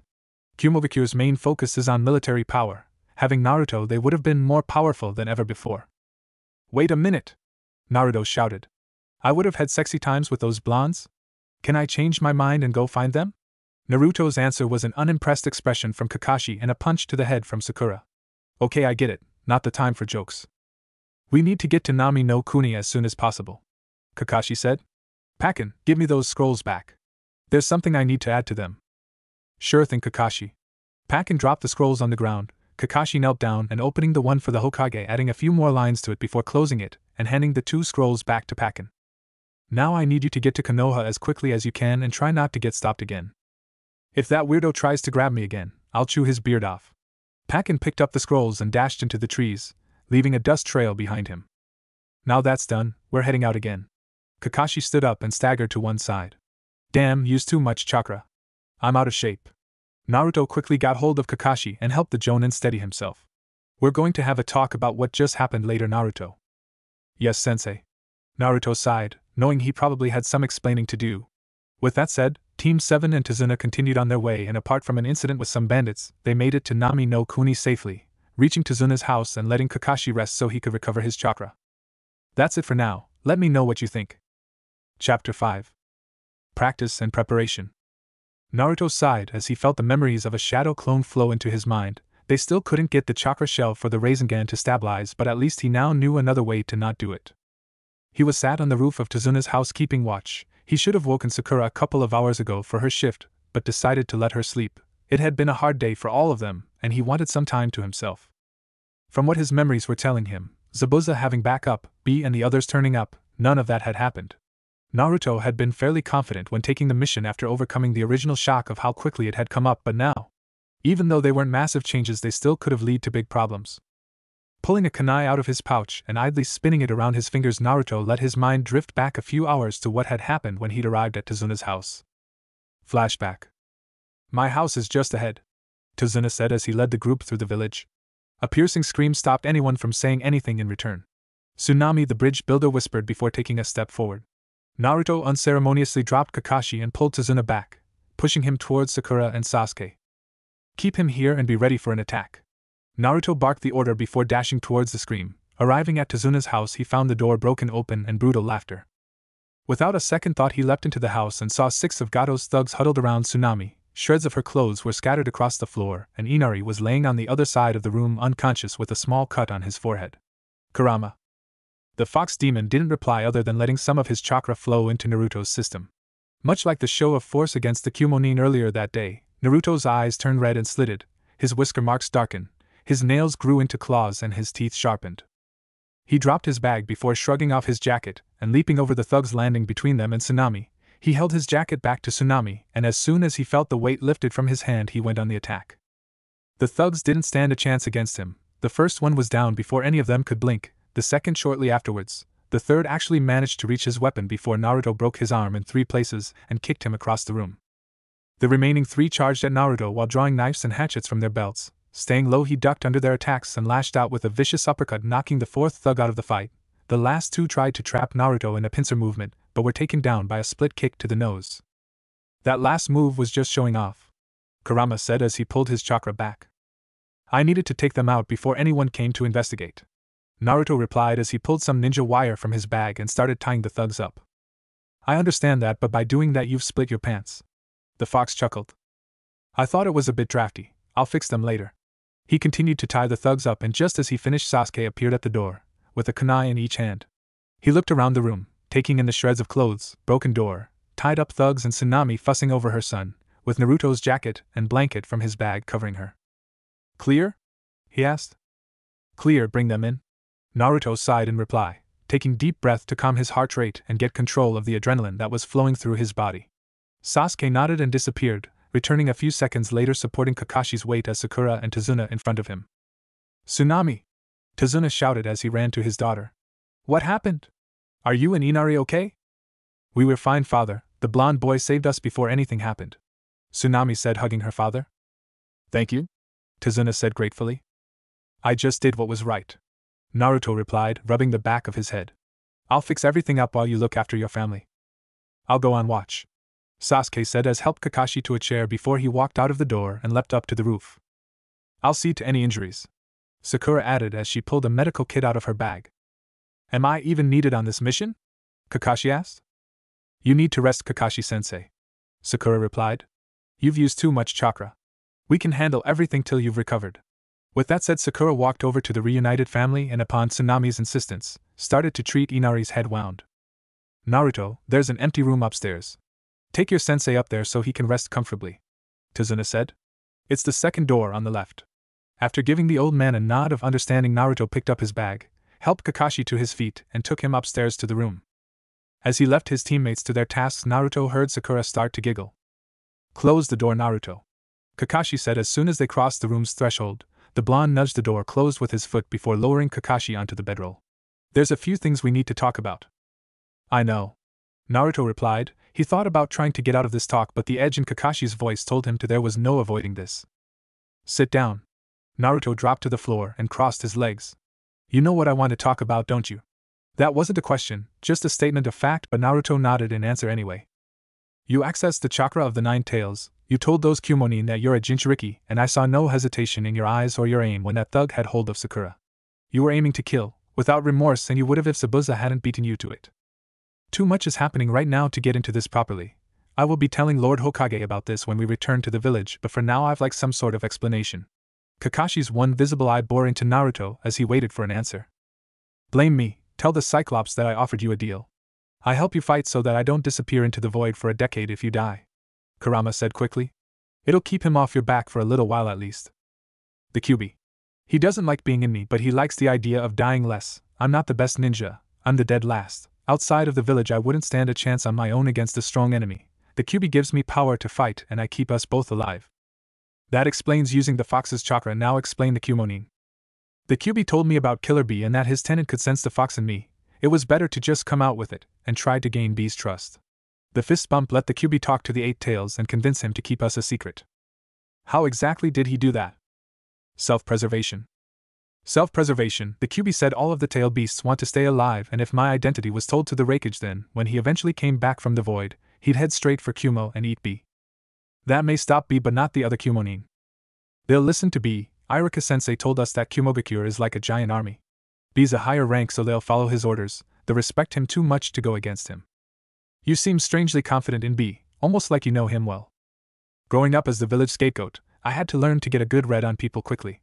B's a good man, a very strange man, but I know I can trust him. We'll leave that subject to one side for now, Kakashi said with a sigh, running a hand through his hair. This is something I never thought I'd have to deal with this early with the Genin team.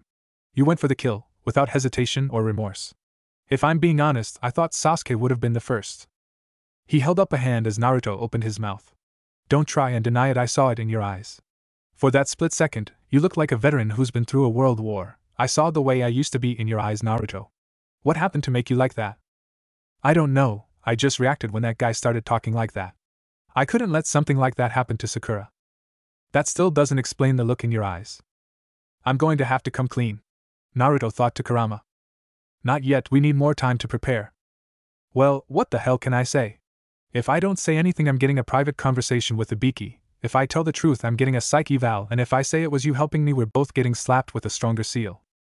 Say it was something in your past, you had to fend for yourself and killed a rat for food. You thought of that guy as a rat. Like anyone's going to believe that. Fine then, you're on your own.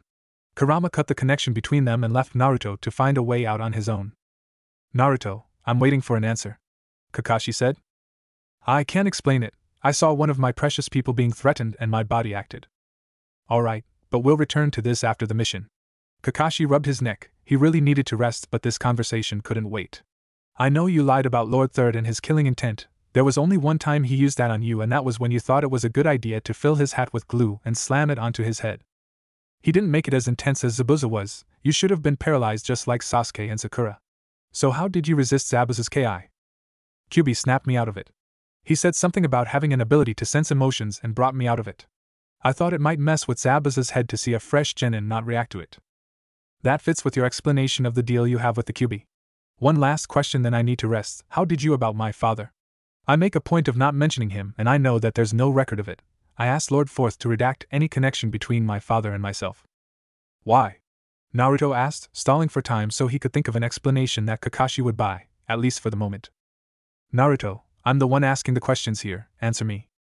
I'll answer if you do. The pair stared at each other for a minute before Kakashi sighed. He really couldn't be bothered dealing with this right now. For the same reason you act out, I wanted to be known for who I am.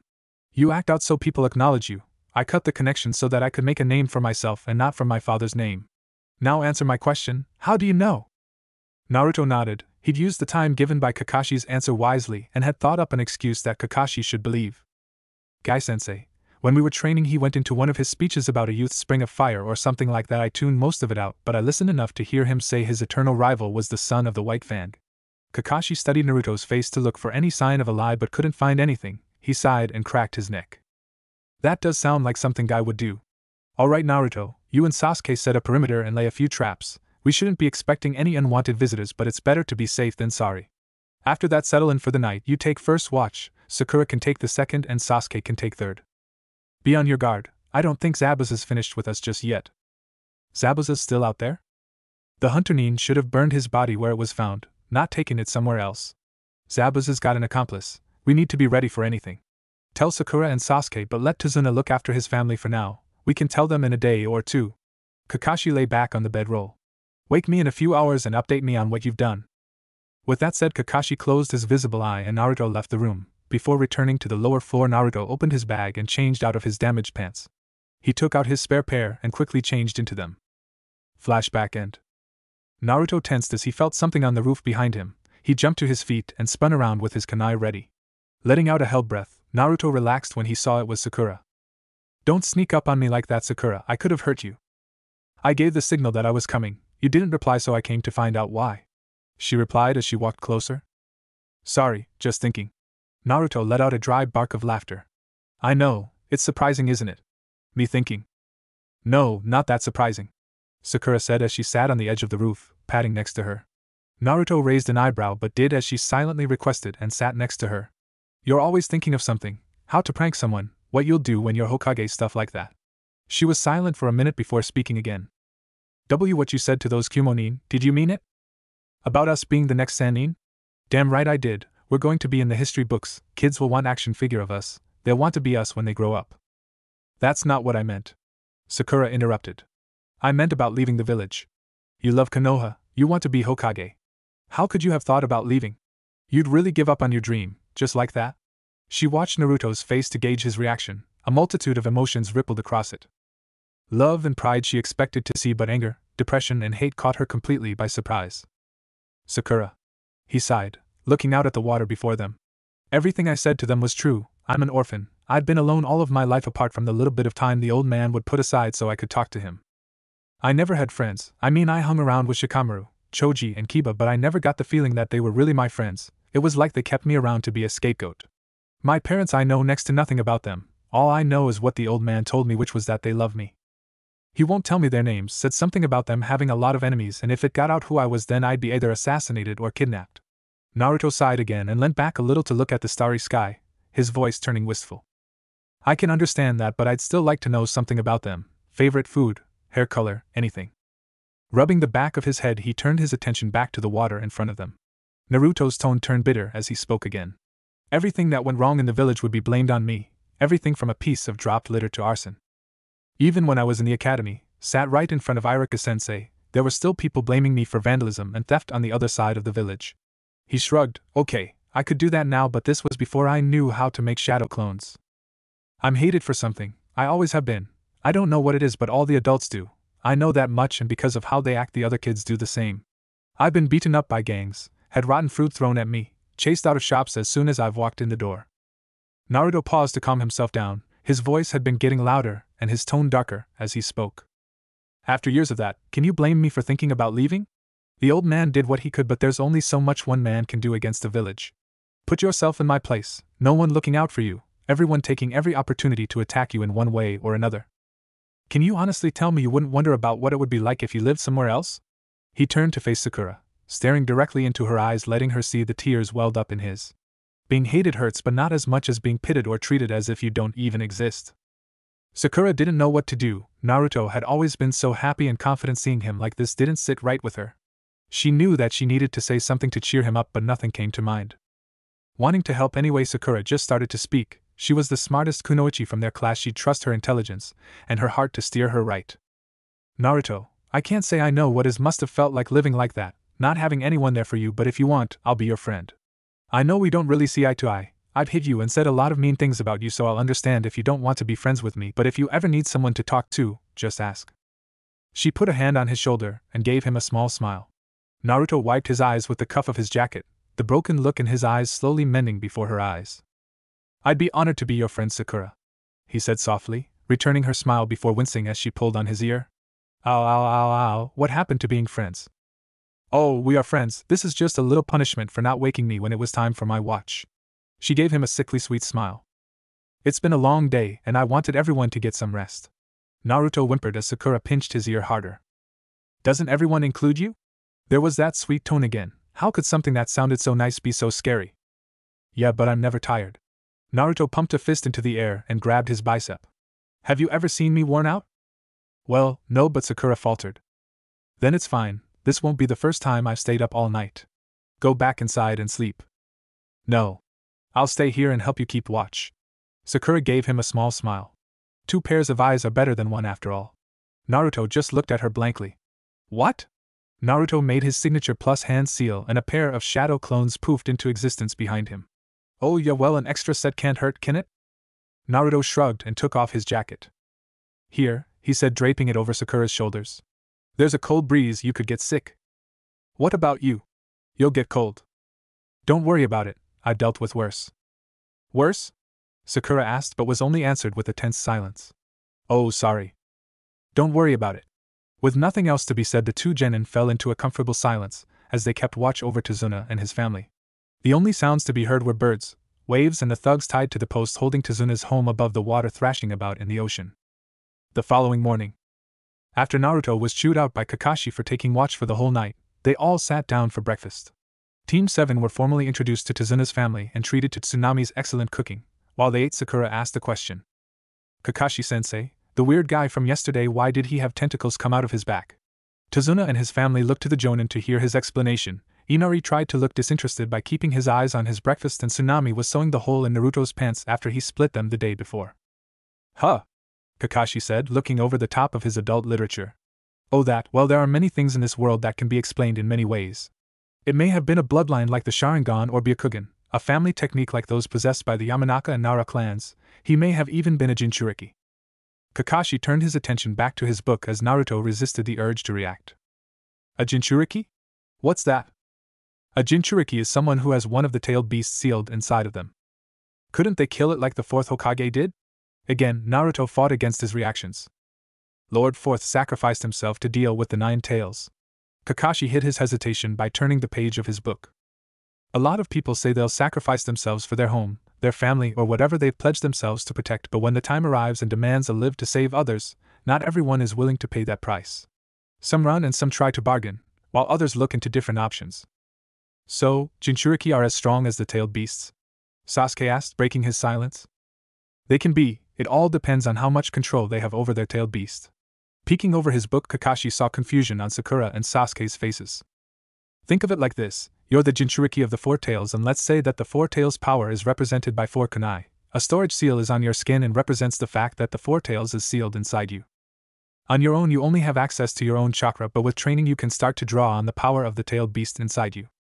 The first stage would be calling on and controlling 1 tail's worth of power. In this analogy, that would translate to calling out 1 kunai from the storage seal. The second stage would be calling out a second kunai.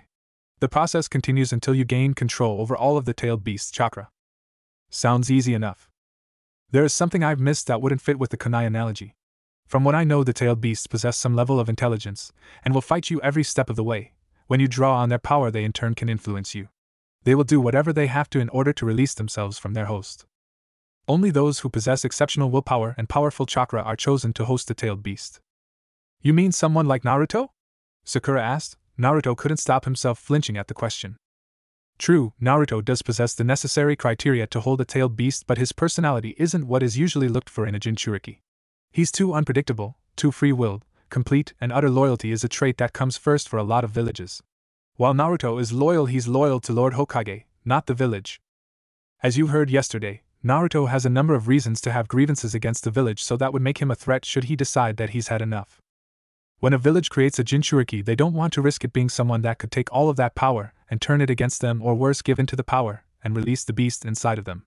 Silence fell over the group for a minute before Kakashi spoke again. Putting this topic to one side, it's time to talk about how we're going to proceed. Kakashi snapped his book closed and focused on Tazuna. It would be best if you could stay here for the next couple of days. I'm still recovering from my battle against Zabuza, and I wouldn't put it past Gato to attempt another attack as soon as you appear on the bridge. Our backup should have arrived either tomorrow night or the following morning, and you can carry on building the bridge then. Naruto can give you a small army of shadow clones to help with the building efforts, whether it's actually building the bridge or just carrying things. Why can't his clones be used for protection now? Tazuna asked. Because Naruto isn't experienced enough, and therefore neither are his clones. Add to that the facts that they dispel with one hit, and Gato will more than likely have his lieutenants join in the battle now that he no doubt knows that you've hired shinobi. It is in all of our best interests to wait until our backup gets here and I've recovered more. Kakashi turned his attention to the three genin. Till that happens, I want the three of you to keep watch and train your chakra control. You know the tree walking exercise, so use that as much as possible. You'll build up your chakra reserves too, not by much, but I have a feeling we're going to need every bit of improvement, no matter how small it may be. I have a question, Sasuke said. You've got the Sharingan, how? Although it was phrased as a question, it sounded more like a demand. That is a long story and one I don't feel like reliving. Kakashi sighed and took out his book again. For now, I'll just say that a friend gave it to me. Why would he give someone his Sharingan? Again, the question was more of a demand. Kakashi stayed quiet and opened his book. Tell me why, Sasuke shouted, moving to tear the book from Kakashi's hand only to end up face first on the ground with Kakashi holding his arms behind his back and a foot on the back of his head before he could blink. If you want to know why, you have to earn the right to ask that question first. Kakashi spoke calmly in his usual relaxed manner, but there was an underlying tone that said he was tired of Sasuke's attitude while still reading his book. Genin Uchiha, your insubordination has been noted and will be brought before the Hokage. Normally something like this is dealt with on the spot, but given the circumstances we currently find ourselves in, I cannot deal with the confinement of a team member without putting the rest of the team in jeopardy. There is one thing I can do though that should instill at least some form of common sense into you. Kakashi took hold of two of Sasuke's fingers and broke them, ignoring the cry of pain. The normal punishment would be a chakra suppression seal and breaking both of your arms. You've gotten off easy. Kakashi got off of Sasuke and unclipped one of the pockets of his flak jacket, catching a scroll with practiced ease as it fell out. Sakura. The pinkette flinched and turned to the Jonin. Why yes, Kakashi-sensei? Here. He tossed her the scroll. Given your near-perfect chakra control, you're well suited to being a medic. That's the basics of Iryo Ninjutsu. Study hard and practice with Sasuke's fingers. It's a stable fracture, the bones just need to be realigned and healed. Well within the limits of a beginner. Well, that was unexpected. I'm beginning to rethink my position on him. Kurama chuckled. I approve of this side of him. I don't have much experience using Iryo Jutsu, but I'll help when I can. I requested someone with medical experience in our backup so they can give you a little instruction too. Kakashi put a hand on Sakura's shoulder. I have a feeling you were made for this role. With that said, Sakura excused herself to start reading her scroll, and Kakashi sent Naruto to get some sleep while he bandaged Sasuke's fingers. The rest of that day and the following one passed quickly. Kakashi spent most of his time resting, reading and occasionally helping Sakura train her new skill set. Sasuke trained diligently and had a healing session with Sakura every couple of hours. Naruto had his clones work on his chakra control and other skills while he kept watch and tried to come up with a way he could keep Haku and Zabuza alive. The morning of the third day, Naruto saw something coming towards the house quickly. Leaving a clone behind to keep watch, Naruto dropped from the roof and slipped in through the open window of Kakashi's room. Someone's coming, he said. Our backup? Kakashi asked. Too far to tell. Go get Sakura and Sasuke ready, just in case. Naruto nodded and ran out of the room, shouting for his teammates while Kakashi pulled himself to his feet. Downstairs, the three genin had constructed a barricade in front of the door and were peeking out of the windows. Report. No sign yet, Kakashi-sensei, just a small dust cloud on the horizon. Sakura replied, turning from the window. Who do you think it is? Could be our backup or it could be the enemy. Either way, it's better to be on guard. Target sighted, Sasuke said, drawing a kunai from his pouch. Kakashi moved to the window and looked out. Oh no. He groaned. Oh yes. A sultry voice said from behind Sakura, causing the girl to stiffen and pale as a kunai was placed on her throat. Now Kakashi, is that any way to treat a friend? Someone you've been very close to? How did you get in here? Sasuke demanded, spinning around and immediately finding himself paralyzed, thanks to a senbon sticking into one of his nerve clusters. That's the mental break waiting to happen, dealt with along with the useless fangirl. So where is the prankster? Right here, Naruto said. He was standing on the ceiling with a kunai pointed at the crown of the woman's head. Clever brat. The woman looked up and gave Naruto a sadistic grin before spitting a second senbon out of her mouth, hitting Naruto right between the eyes, delivering a toxin that disrupted his chakra. But not clever enough.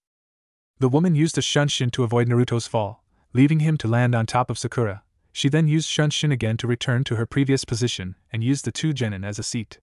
Is this really the best your brats can do, Kakashi? Kakashi pinched the bridge of his nose and sighed. Of all the people to send, why her? How far behind did you leave the rest of our backup? He asked. You mean you need someone other than me? She pouted. Kakashi, I'm hurt. You've never complained about needing more than just me before. We even reenacted some of your favorite parts of Ika Fantasy. There was pages 16, 37 and 50.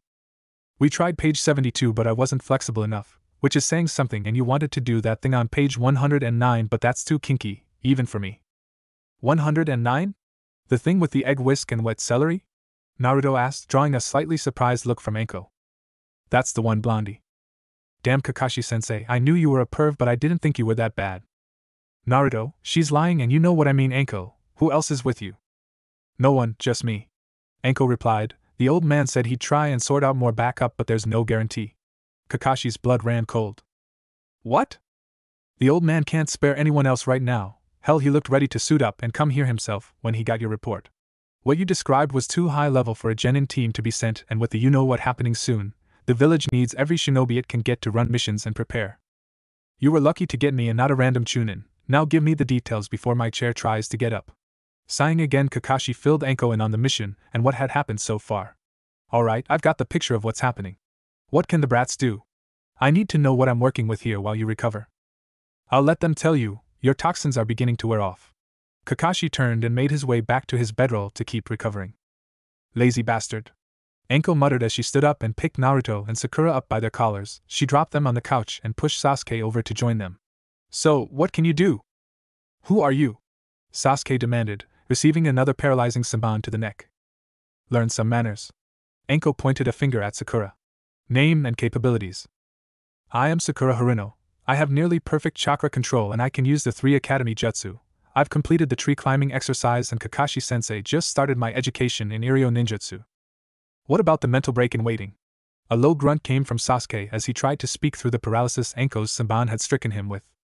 He's Sasuke Uchiha. Like me, he's learnt the Academy Jutsu and tree climbing. He can use some Katon Jutsu too. Blondie, your turn. Big fan of your work, by the way. Thanks, always nice to meet a fan. Naruto smirked.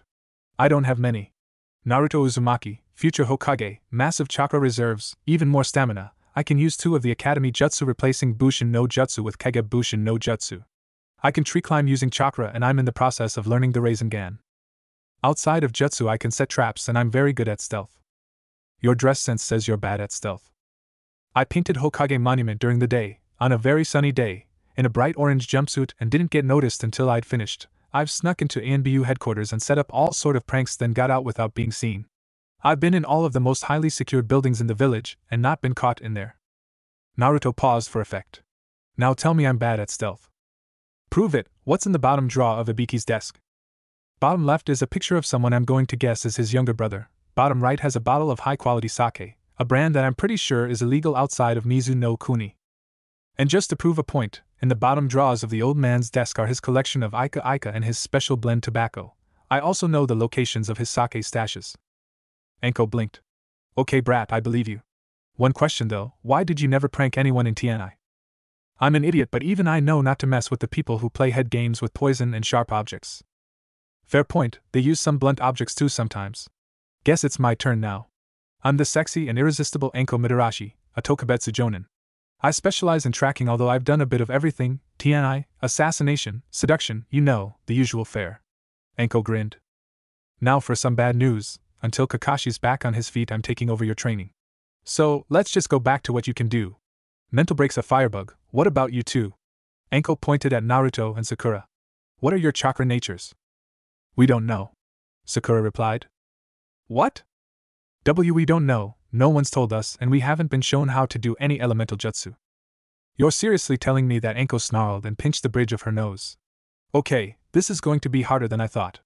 I don't have any chakra paper on me to test you, so we'll have to do it the old-fashioned way. Any questions before we start? She asked as she pulled the saban from Sasuke's neck. Why are you dressed like a whore? Sasuke growled. Naruto slapped his hand to his forehead while Sakura covered her mouth. Enko's only reply was to break all the fingers on Sasuke's left hand before furiously turning away. Kakashi, you've got some explaining to do! Enko roared as she stomped towards the stairs. The sound of a window being opened was heard, and the three genin saw Kakashi fall past the window of the kitchen before he staggered to his feet and started running. Stop being a and take your beating. The more you make me run, the worse it's going to be. While Kakashi ran for safety, Sakura started to bandage Sasuke's hand and began to use her new skills in Iryo ninjutsu to heal the damage. 2 hours later. Right, first thing to do is fix the three of you, Enko said, staring at the three genin as they stood outside Tazuna's house. What do you mean fix us, Enko-sensei? Sakura asked nervously. Don't call me Enko-sensei, call me Enko-sama. Now each of you need a tune-up. When I left the academy, I knew my chakra natures for elemental jutsu and built up a tolerance to the most common poisons and toxins used. That's not counting the basic 3 jutsu and a bunch more. Enko folded her arms over her chest. Frankly, if it's the same for all of your class, I'd send a lot of you back to the academy. Mental break needs a shrink and a serious attitude adjustment. Fandro, you need a reality check. Blondie is honestly the most psychologically sound out of the 3 of you, and given what he's had to put up with in his life so far, that's saying a lot. You don't know what I need, Sasuke growled. Enko picked Sasuke up by his collar and looked him dead in the eye. Yes, I do. You think you need to kill Itachi, that you need to restore your clan's honor by ending your brother. You feel that fire blazing away in your chest. It's the first thing you feel when you wake up in the morning. Last thing you feel at night, and all you dream about when you're not having the recurring nightmares of everything that's happened to you. That fire is the only thing that's keeping you going, the one thing that stops you from breaking into 1,000 pieces and crying yourself to an early grave. I know that feeling. I live with that feeling, every single day, and it's a lot stronger than yours is. Do you know what I do with it? I take all of that rage, all the anger and hate, every last bit of it, and hold it tight in my hand and feel the burn. Then I say no more, no one else will feel this pain, no one will have to live like this. Not while I can help it. Now you need to do the same, turn all of those feelings you've got stacking up and use that energy for something else. Like what? Sasuke spat, angry that Enko was reading like a book. You're a shinobi of Konohagakure, put that energy into protecting the will of fire. Why? Itachi believed in that, and look what happened. He killed everyone and left me alone. Sasuke raged. Maybe the will of fire is why he kept you alive. Protecting the next generation and making the world a better place for them. He left you because he saw something in you that he felt the world needed. Enko lowered Sasuke back to his feet and stepped back. Think about that. Enko put a hand on Sakura's shoulder. Come on, Fandro, we need to have a little girl talk. Sakura sent a pleading look at Naruto and Sasuke. Naruto gave her a reassuring smile, while Sasuke's face was blank as he processed what Enko had said. Enko led Sakura into some nearby trees and disappeared from sight. Naruto spent a minute trying to talk to Sasuke but gave up, seeing that he wasn't going to get a response, so he picked up some fallen leaves and started training his chakra control by sticking the leaves to his forehead and nose. 10 minutes later, Sakura came back wide-eyed and pale-faced with Enko behind her wearing a sadistic grin. Okay, Blondie, your turn. Follow me. Follow me wasn't really necessary for Enko to say as she grabbed Naruto's jacket and dragged him after her. Getting into the trees, Enko leapt onto a sturdy branch, taking Naruto with her, and sat leaning against the trunk, folding her arms underneath her breasts, pushing them up.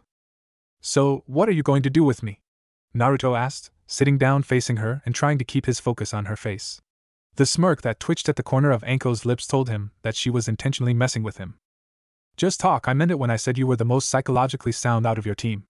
Don't get me wrong, you're not mentally stable, not with your fashion sense, but you're closer to it than the other two. You've got your priorities in order, protect those you care about, protect your teammates, and you've got a dream, a goal you want to achieve that doesn't involve murdering family, to become Hokage. In all honesty, I'd like to see you in that chair. You'd make things interesting and I enjoy watching chaos happen. Anko paused to gauge Naruto's reaction to what she'd said.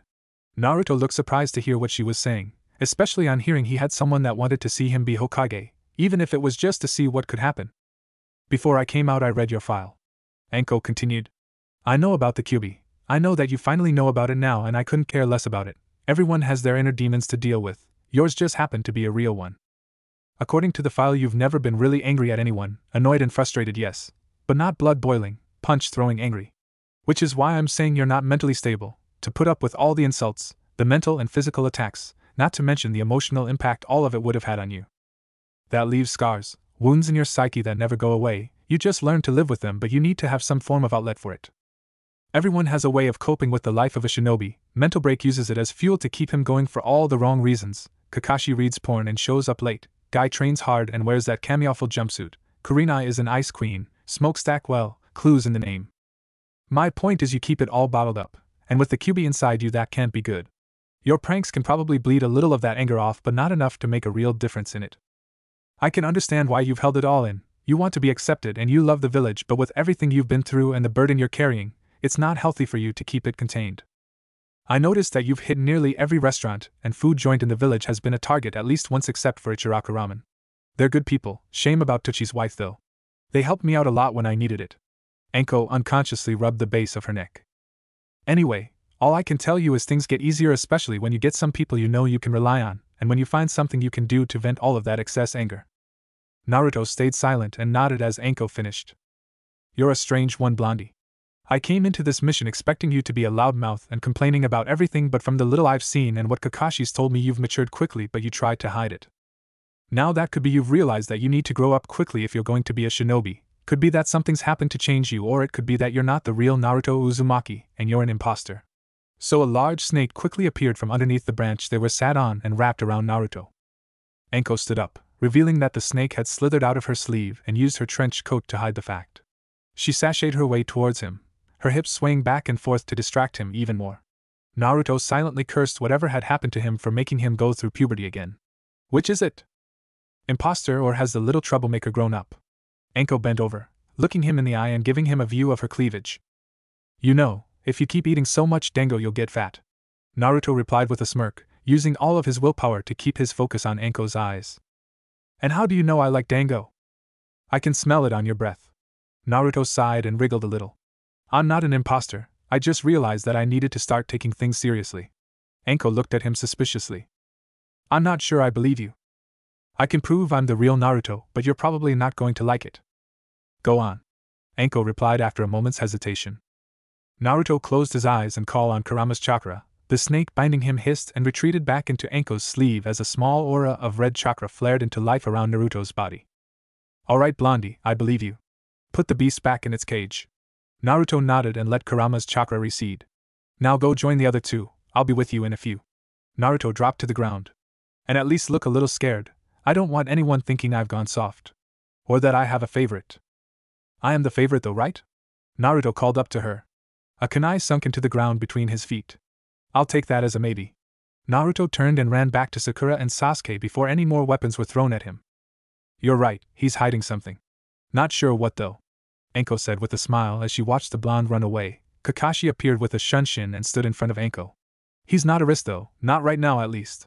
You can see in his eyes how much he loves the village, especially you and the other two, which is weird. You're a couple of months old as a team, they're all green, but to him it's like he's known all of you for years. Could be something to do with how he's been alone for a lot of his life, but I don't know, there's something I just can't put my finger on. I noticed it too. I told Lord Hokage the same in the report. He'll be having Yugao look into some things. If there's any explanations to be found, she'll find them. True, she won't let it go until she finds an answer. She really needs to get laid more, but with Hyate's condition. Anko, I really didn't need that image in my head. Oh, like you haven't got a mental naked picture of every kunoichi you've ever met in your head. Anko smirked as Kakashi scratched his cheek and looked away. Don't be too hard on them, okay? Like you said, they're still green. No promises, now get out of here and rest up. When Zabuza comes back we'll need every hand we've got. There was a moment of quiet before Anko spoke again. I can see what's happening, you know, rebuilding your old team. The cold prodigy, the infatuated medic and the lovable goofball. You don't know what you're talking about. You're really trying to bluff me? Cut the game, Enko, and just say what you want to say. You can't change the past, you can't fix the mistakes that were made. What happened, man up and get over it. Enko stretched her arms, groaning at her joints popped. Oh, one other thing, Naruto's Minato and Kushina's kid, isn't he? She noticed the slight widening of Kakashi's visible eye. Don't even think of bullshitting me. I know I'm right. Kid's the spitting image of Minato with the personality of Kushina. There's no way he could be anyone else's son. Enko let out a dry laugh. If he takes after Minato in the looks department, he'll be beating girls off with a stick when he's older. Hell, I might look him up in a few years if he does. Enko rolled off the branch. Go watch the bridge builder while I put your brats through the ringer. When I'm through, they'll be shinobi to be proud of. She strolled back to the genin of Team 7, leaving Kakashi behind to think of what she'd said. So, what now? Naruto asked as he lined up with his teammates, when Enko came back. Sasuke seemed to be back to normal, although there was a look in his eyes that said part of his mind was elsewhere. Sakura looked like she'd recovered from whatever Enko had done, and said but was still a bit pale. Now I put all three of you through the grinder and turn you into real shinobi. Enko gave them a sadistic grin. Welcome to hell. The next few days were just that, hell. Enko pushed all three genin to their limits. Sakura would hit hers first but fought against her body's complaints to keep going until Enko told her to rest. Sasuke's fingers healed quickly thanks to Sakura's new skills and some help from Enko. He tried to keep up with Naruto's seemingly endless stamina but would eventually collapse. Enko's training even had Naruto reaching the end of his stamina, but his stubbornness kept him going even further. He'd yet to fall and Enko sometimes had to forcibly make him rest.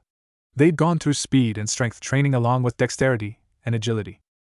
Naruto was a frontline fighter, so his training was focused mostly on strength, speed and accuracy, to able to hit harder in the right places more frequently for greater effect on his opponent. Sasuke was a mid to close range fighter. His training was much like Naruto's but not focused as much on strength and more on balancing out his abilities. Sakura was given the role of support and medic. Enko had her work on speed and agility, as being the medic meant she was the most important member of the team. She could keep her teammates going for as long as possible, which would make her a target. While Team 7 were being worked into the ground, Enko set to work on things that Kakashi should have dealt with much earlier. Sasuke's attitude had been the first thing Enko tore into, doing her best to turn his Avenger drive into one of a protector. It was a work in progress, but she seemed to be getting somewhere. Sakura's diet and fangirl attitude were next to come under Enko's sights. The Tokubetsu Jonin laid out the facts that to an effective and sexy kunoichi she didn't need to diet, just eat normally, and the lifestyle of a shinobi would give her the figure she wanted. Her fangirl attitude was slightly harder to remedy than her diet, as it had been around for longer, but by forcing Sakura to admit Sasuke's faults and address the way things stood between them. While parts of her fangirl tendencies still hung around, Enko had managed to clear most of the major issues. Enko kept a close but secretive eye on Naruto to see if he showed any signs of what he could be hiding. Kakashi wasn't spared Enko's tune-up either. Once he'd recovered enough, she tore into him for being out of shape and not dealing with the attitudes of his team earlier. Enko forced him to go through his former ANBU training courses, since he'd been slacking after leaving his post as a captain and returning to normal duties. While he watched over Tazuna and the bridge, he worked to get his fitness back to their former levels. Giving the genin a break from training their bodies, Enko decided to have them work on their chakra control. Alright, here's the deal. You're going to walk on water. It's simple enough to do. Send a constant stream of chakra to your feet and adjust as needed. Enko explained as they stood on the dock outside Tazuna's house. 3 snakes shot out of her sleeves and threw the genin over the water. Now, get to it! Naruto spawned a trio of clones to catch and right himself and his teammates. He hit the water first and immediately sank below the surface. Sasuke was a close second and Sakura managed to stay on the surface for a couple of seconds before the water became too unstable thanks to the waves from Naruto and Sasuke. Don't swim to the shore, pull yourselves up onto the surface. Enko shouted as she watched them, leaning against the side of the house with her arms crossed. Sakura swam a distance away from her teammates, and after a couple of attempts manages to stand on the surface of the water again, bobbing slightly as she learned to adjust her chakra to the water's movement. Naruto and Sasuke stayed where they were and struggled with the amount of chakra they needed. I can understand Blondie having trouble with this cause of how much chakra he has, but it looks like the Uchiha aren't as great as they made themselves out to be. The Tokubetsu Jonin just grinned as Sasuke growled at her. You want to do something, prove me wrong. Stand on the water.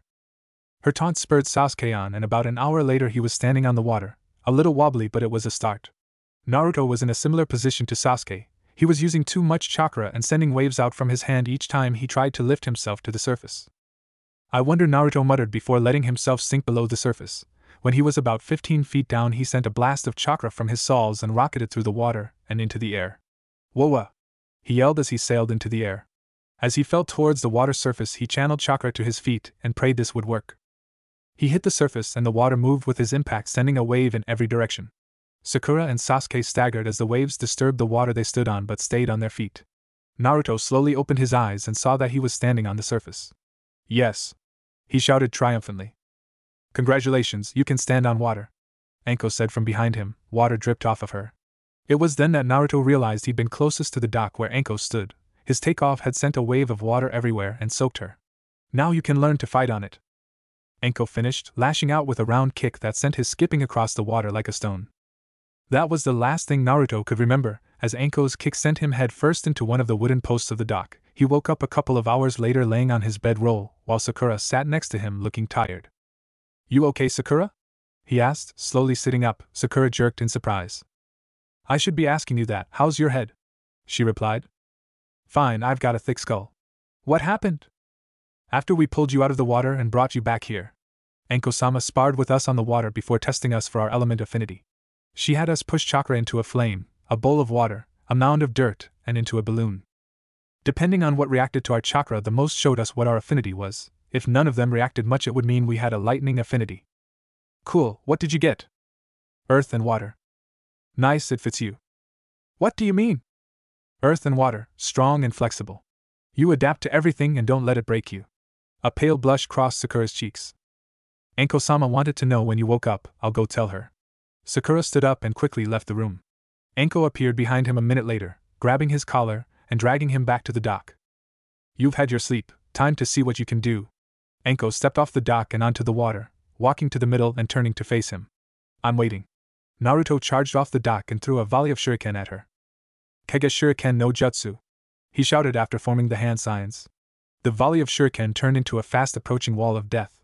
Anko swore violently as snakes shot out of her sleeves and formed a cocoon around her. I didn't say you could use jutsu, she shouted. You never said I couldn't, Naruto replied. Anko smirked. Clever brat, reading between the lines. If that's the way you want it, then fine. Anko sensed Naruto's attack had ended and let the snakes retreat to her sleeves. They were cut but not too badly. She started to spit Senbon at him, while forming hand signs, but paused when she felt something grab her ankles. Flicking her eyes down, she saw Naruto's head peeking out of the water. My eyes are clear, so I can't be wrong. Anko-sama's wearing a though dash. He didn't get to finish that word as Anko cut the chakra at her feet and sank into the water before crushing his head between her thighs, revealing that he'd been a clone as he dispelled into a puff of smoke. The Naruto in front of her went red as the memory hit him and a thin trickle of blood escaped his nose. Worth it, he muttered to himself before spawning a horde of clones that all charged at Anko. As soon as they were in range, Anko struck out with Katon Jutsu and snakes. Although she was taking out large numbers of clones each time, they were easily replaced. The clones started to use Naruto's trick from earlier to counter the Katon Jutsu with blasts of water, once again soaking Anko in the process. Slowly the onslaught of clones managed to maneuver Anko towards the dock and grinned. What's got you so happy? Is it because I'm wet? A purr in Anko's voice made Naruto and his clones turn red again.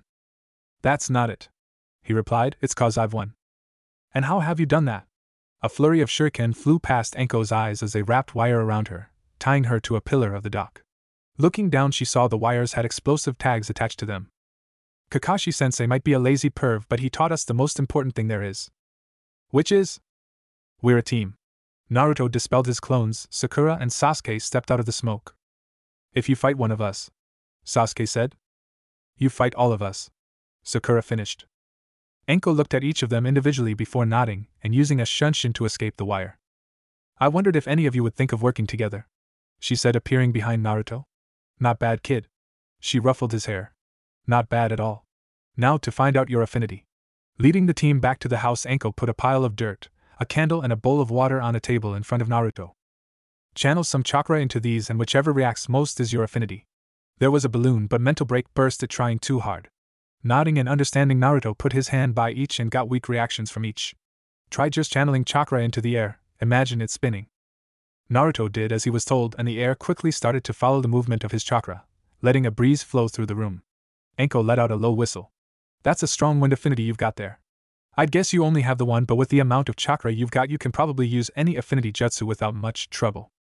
Have Kakashi talk to the smokestack, if he can get him out from between Kurenai's legs, that is. With that said, Anko ran them through some combat drills and tactics before taking them back into Tazuna's house to rest. Seeing the state the team were in, Tsunami started preparing a meal for them. Sakura immediately fell onto the couch face first, while Sasuke slumped against the wall before sliding to the floor. Naruto made his way to the table and dropped into a seat, resting his head on the tabletop. "Why are you doing this?" Naruto tilted his head towards the speaker and saw Inari standing there glaring at them. "It's what we're getting paid for, kid," Anko replied, leaning back in a chair and putting her feet on the table. "You're just going to die. We're shinobi, it's an occupational hazard. Just who do you think's going to kill us anyway? Gato, you can't beat him, so just leave." "I'm not leaving," Naruto said as he stood up and walked towards Inari. "Then you'll die." "No, I won't. There's a lot I need to do before that happens." "Don't you get it?" Inari shouted. "Gato will kill all of you." The sky's green, it rains ramen and dango. Sasuke has sex dreams about Kakashi-sensei, and Anko's actually a shrine maiden. Anko let out a sharp cackle of laughter while an angry grumble came from Sasuke. "Just cause you keep saying that, but that doesn't make it true. Anyone who stood up to him died. You don't know who you're dealing with. You haven't lost the things we have." "You're right, I haven't," Naruto said simply, stopping Inari's rant in its tracks. All eyes were on Naruto now, but he kept his eyes on Inari. "I haven't lost those things because I never had them in the first place. No parents, no siblings. The closest thing I've got to a family is an old man, a ramen chef, and his daughter, but just cause I haven't lost them doesn't mean I know what it's like to lose people you care for." Naruto could feel his eyes welling up at the memories of losing the third Hokage and Jiraiya. "There's one thing you have to remember, the people you've lost wouldn't want you to be scared and hide. They'd want you to be happy and fight for the things you care about, not scream and shout at people who are risking their lives to help you." Naruto bopped Inari on the head. "Now you can either shut up and stay out of our way, or you can grow up and stand up for what you want and believe in." Naruto turned and walked to the door. "I'm going to train," he said as he closed the door behind him. "Should he really go out on his own like that?" Tsunami asked. "Probably not," Anko replied, using a senbon as a toothpick. "Pinky, go check on him. If you can't get him to come back, at least get him to work that out of his system."